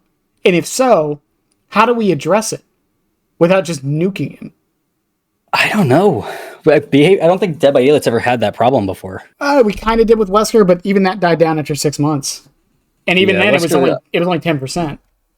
Yeah, Wesker kind of disintegrated over time. But if like Kaneki doesn't get, because for player diversity, going against Kaneki every match is going to be miserable. Mm-hmm. Especially since Kaneki is so strong. So I don't know. I don't know if they just like nerf him to make people want to play him less, and then that would be like a whole thing. People would be so mad about that. Exactly. That's why, especially when 30% of your player base. They just make every killer Kaneki. We just buff them all to Kaneki levels. Yeah, it's just like remodeled Kaneki, and then like the tentacles are just the texture of whatever power. So it's just like Trapper's like shooting out 4 bear traps and dragging himself. Like, well, I mean, like Springtrap, you brought up earlier how Springtrap is probably going to also have the same problem. My question, though, is what if Springtrap does have the same problem, but Kaneki's pick rate also stays the same? Well, wouldn't that, if Springtrap comes out and let's say he's super popular, everybody loves him, wouldn't that also drop Kaneki's play rate? Well, not necessarily, because if Springtrap's power is the way I think it's going to be, more macro-centric, more stealth-centric, and not a dash killer, that's appealing to that other half of the audience. I mean, as long as Springtrap is fun, like I don't see how that would be like the biggest deal, but like if it becomes a problem, then behavior would have to address it. I just don't know how they address it. Yeah, because let's say Kaneki appeals to all the people who love playing dash killers. That's 30% right there. And then Springtrap appeals to the people like me who enjoy the stealthier, more macro-centric gameplay of the game. Then that's the other 30% right there because of how popular he is. That means 60% of your matches are going to be against one of 2 killers. Yeah, I could definitely see that being a big problem. And again, like this is all hypothetical. It probably isn't going to happen, but if it does, I would be curious what the solution is. I don't know. That's a good question because I don't know how behavior would handle that. I don't know what the solution would be. Because, I mean, you guys are having too much fun. You're not allowed to play anymore. Like, I don't think they do that. I mean, because, they did it with Skull Merchant. But the difference with Skull Merchant, while I don't think it was justified, was her player base was very small. Right. With these two, their player bases are going to be huge. Yeah, and like with Kaneki, Skull Merchant was able to be slaughtered, and people weren't sad about it because barely anyone played her. But if they slaughtered Kaneki, people would be like, there would be an uproar of people that were like freaking out about it. Some people think they already have slaughtered Kaneki. Oh my God. The people are like, Kaneki is unplayable now. Like, no, he's not. Kaneki is still really good. It's weird. But even for like maps, though, I think the diversity is there, and I do think there needs to be a little bit more consistency on things. I do think like the fact that Badham exists in the same game as like Haddonfield is kind of ridiculous. Yeah. So like I do think there needs to be some consistency of bringing the maps back in, but at the same time I do like that there are maps like that. Except Gideon's. Yeah, that diversity aspect is important, but like obviously prioritize how it actually feels to play. Right. Because like there shouldn't be maps with like no pallets, and there shouldn't be maps with 1 billion pallets. There's a middle ground. They just have to find it. Yeah, and again, I think my only fear with it would just be, again, homogenizing the maps. I wouldn't want all the maps to kind of feel the same, even if they are, quote, more balanced. You don't want every map to be a white box and you're just running around white boxes the entire time. That would suck. It could be that. It could be that. One day. That's the new map. That's a new realm. It's just untextured. It's just untextured. It's just a white. There's a white ground. The sky is like that standard Unreal like cloudy bright sky, and then it's just a bunch of random obstacles that aren't textured whatsoever. It's the Halo 5 prototype maps. That's what it is. Yeah. When they showed they're like, this is for esports, and everyone was like, what? It's like literally, it was literal grids. It was literal grid boxes on the entire map. There was no like textures of any kind. Clearly, the people who play competitive don't want to have fun, so we're just not going to let them have fun. We're going to take everything from them. But Scrump, unless you have anything else to add, I think we're going to start wrapping her up there. No, I had a lot of fun. That was a good. I'm surprised we were able to make it extend for as long as we did. That's 3 hours. Welcome. Kind of crazy. Yeah, welcome to talking with me. I talked about Halo for an hour once during one of these. The Yap session goes hard. But yeah, if you want to plug anything, this won't be out for when you're watching this. Obviously, it's out, but this won't be out from recording for like another 3 weeks or so. But if there's anything you want to plug, is coming out, then feel free. I mean, I'm going to be doing what I'm doing. I'm trying to get videos out weekly. I tend to spend a lot of time scripting and stuff like that, but I mean, nothing should really change for me. I hope so. It'll be the same that it is right now. Well, all the links and stuff to all that will be below. Follow the YouTube. It's a good channel. It's amazing. Watch it. Surely not mid content. I think it's good. I find it enjoyable. I try to make it good.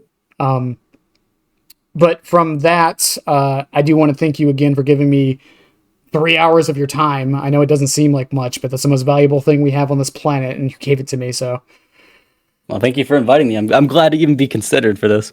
Yeah, of course. Everybody gets considered for this. Okay, I look around. I know that makes it sound less special, but it is special. Okay, I definitely appreciate it. Yeah, of course.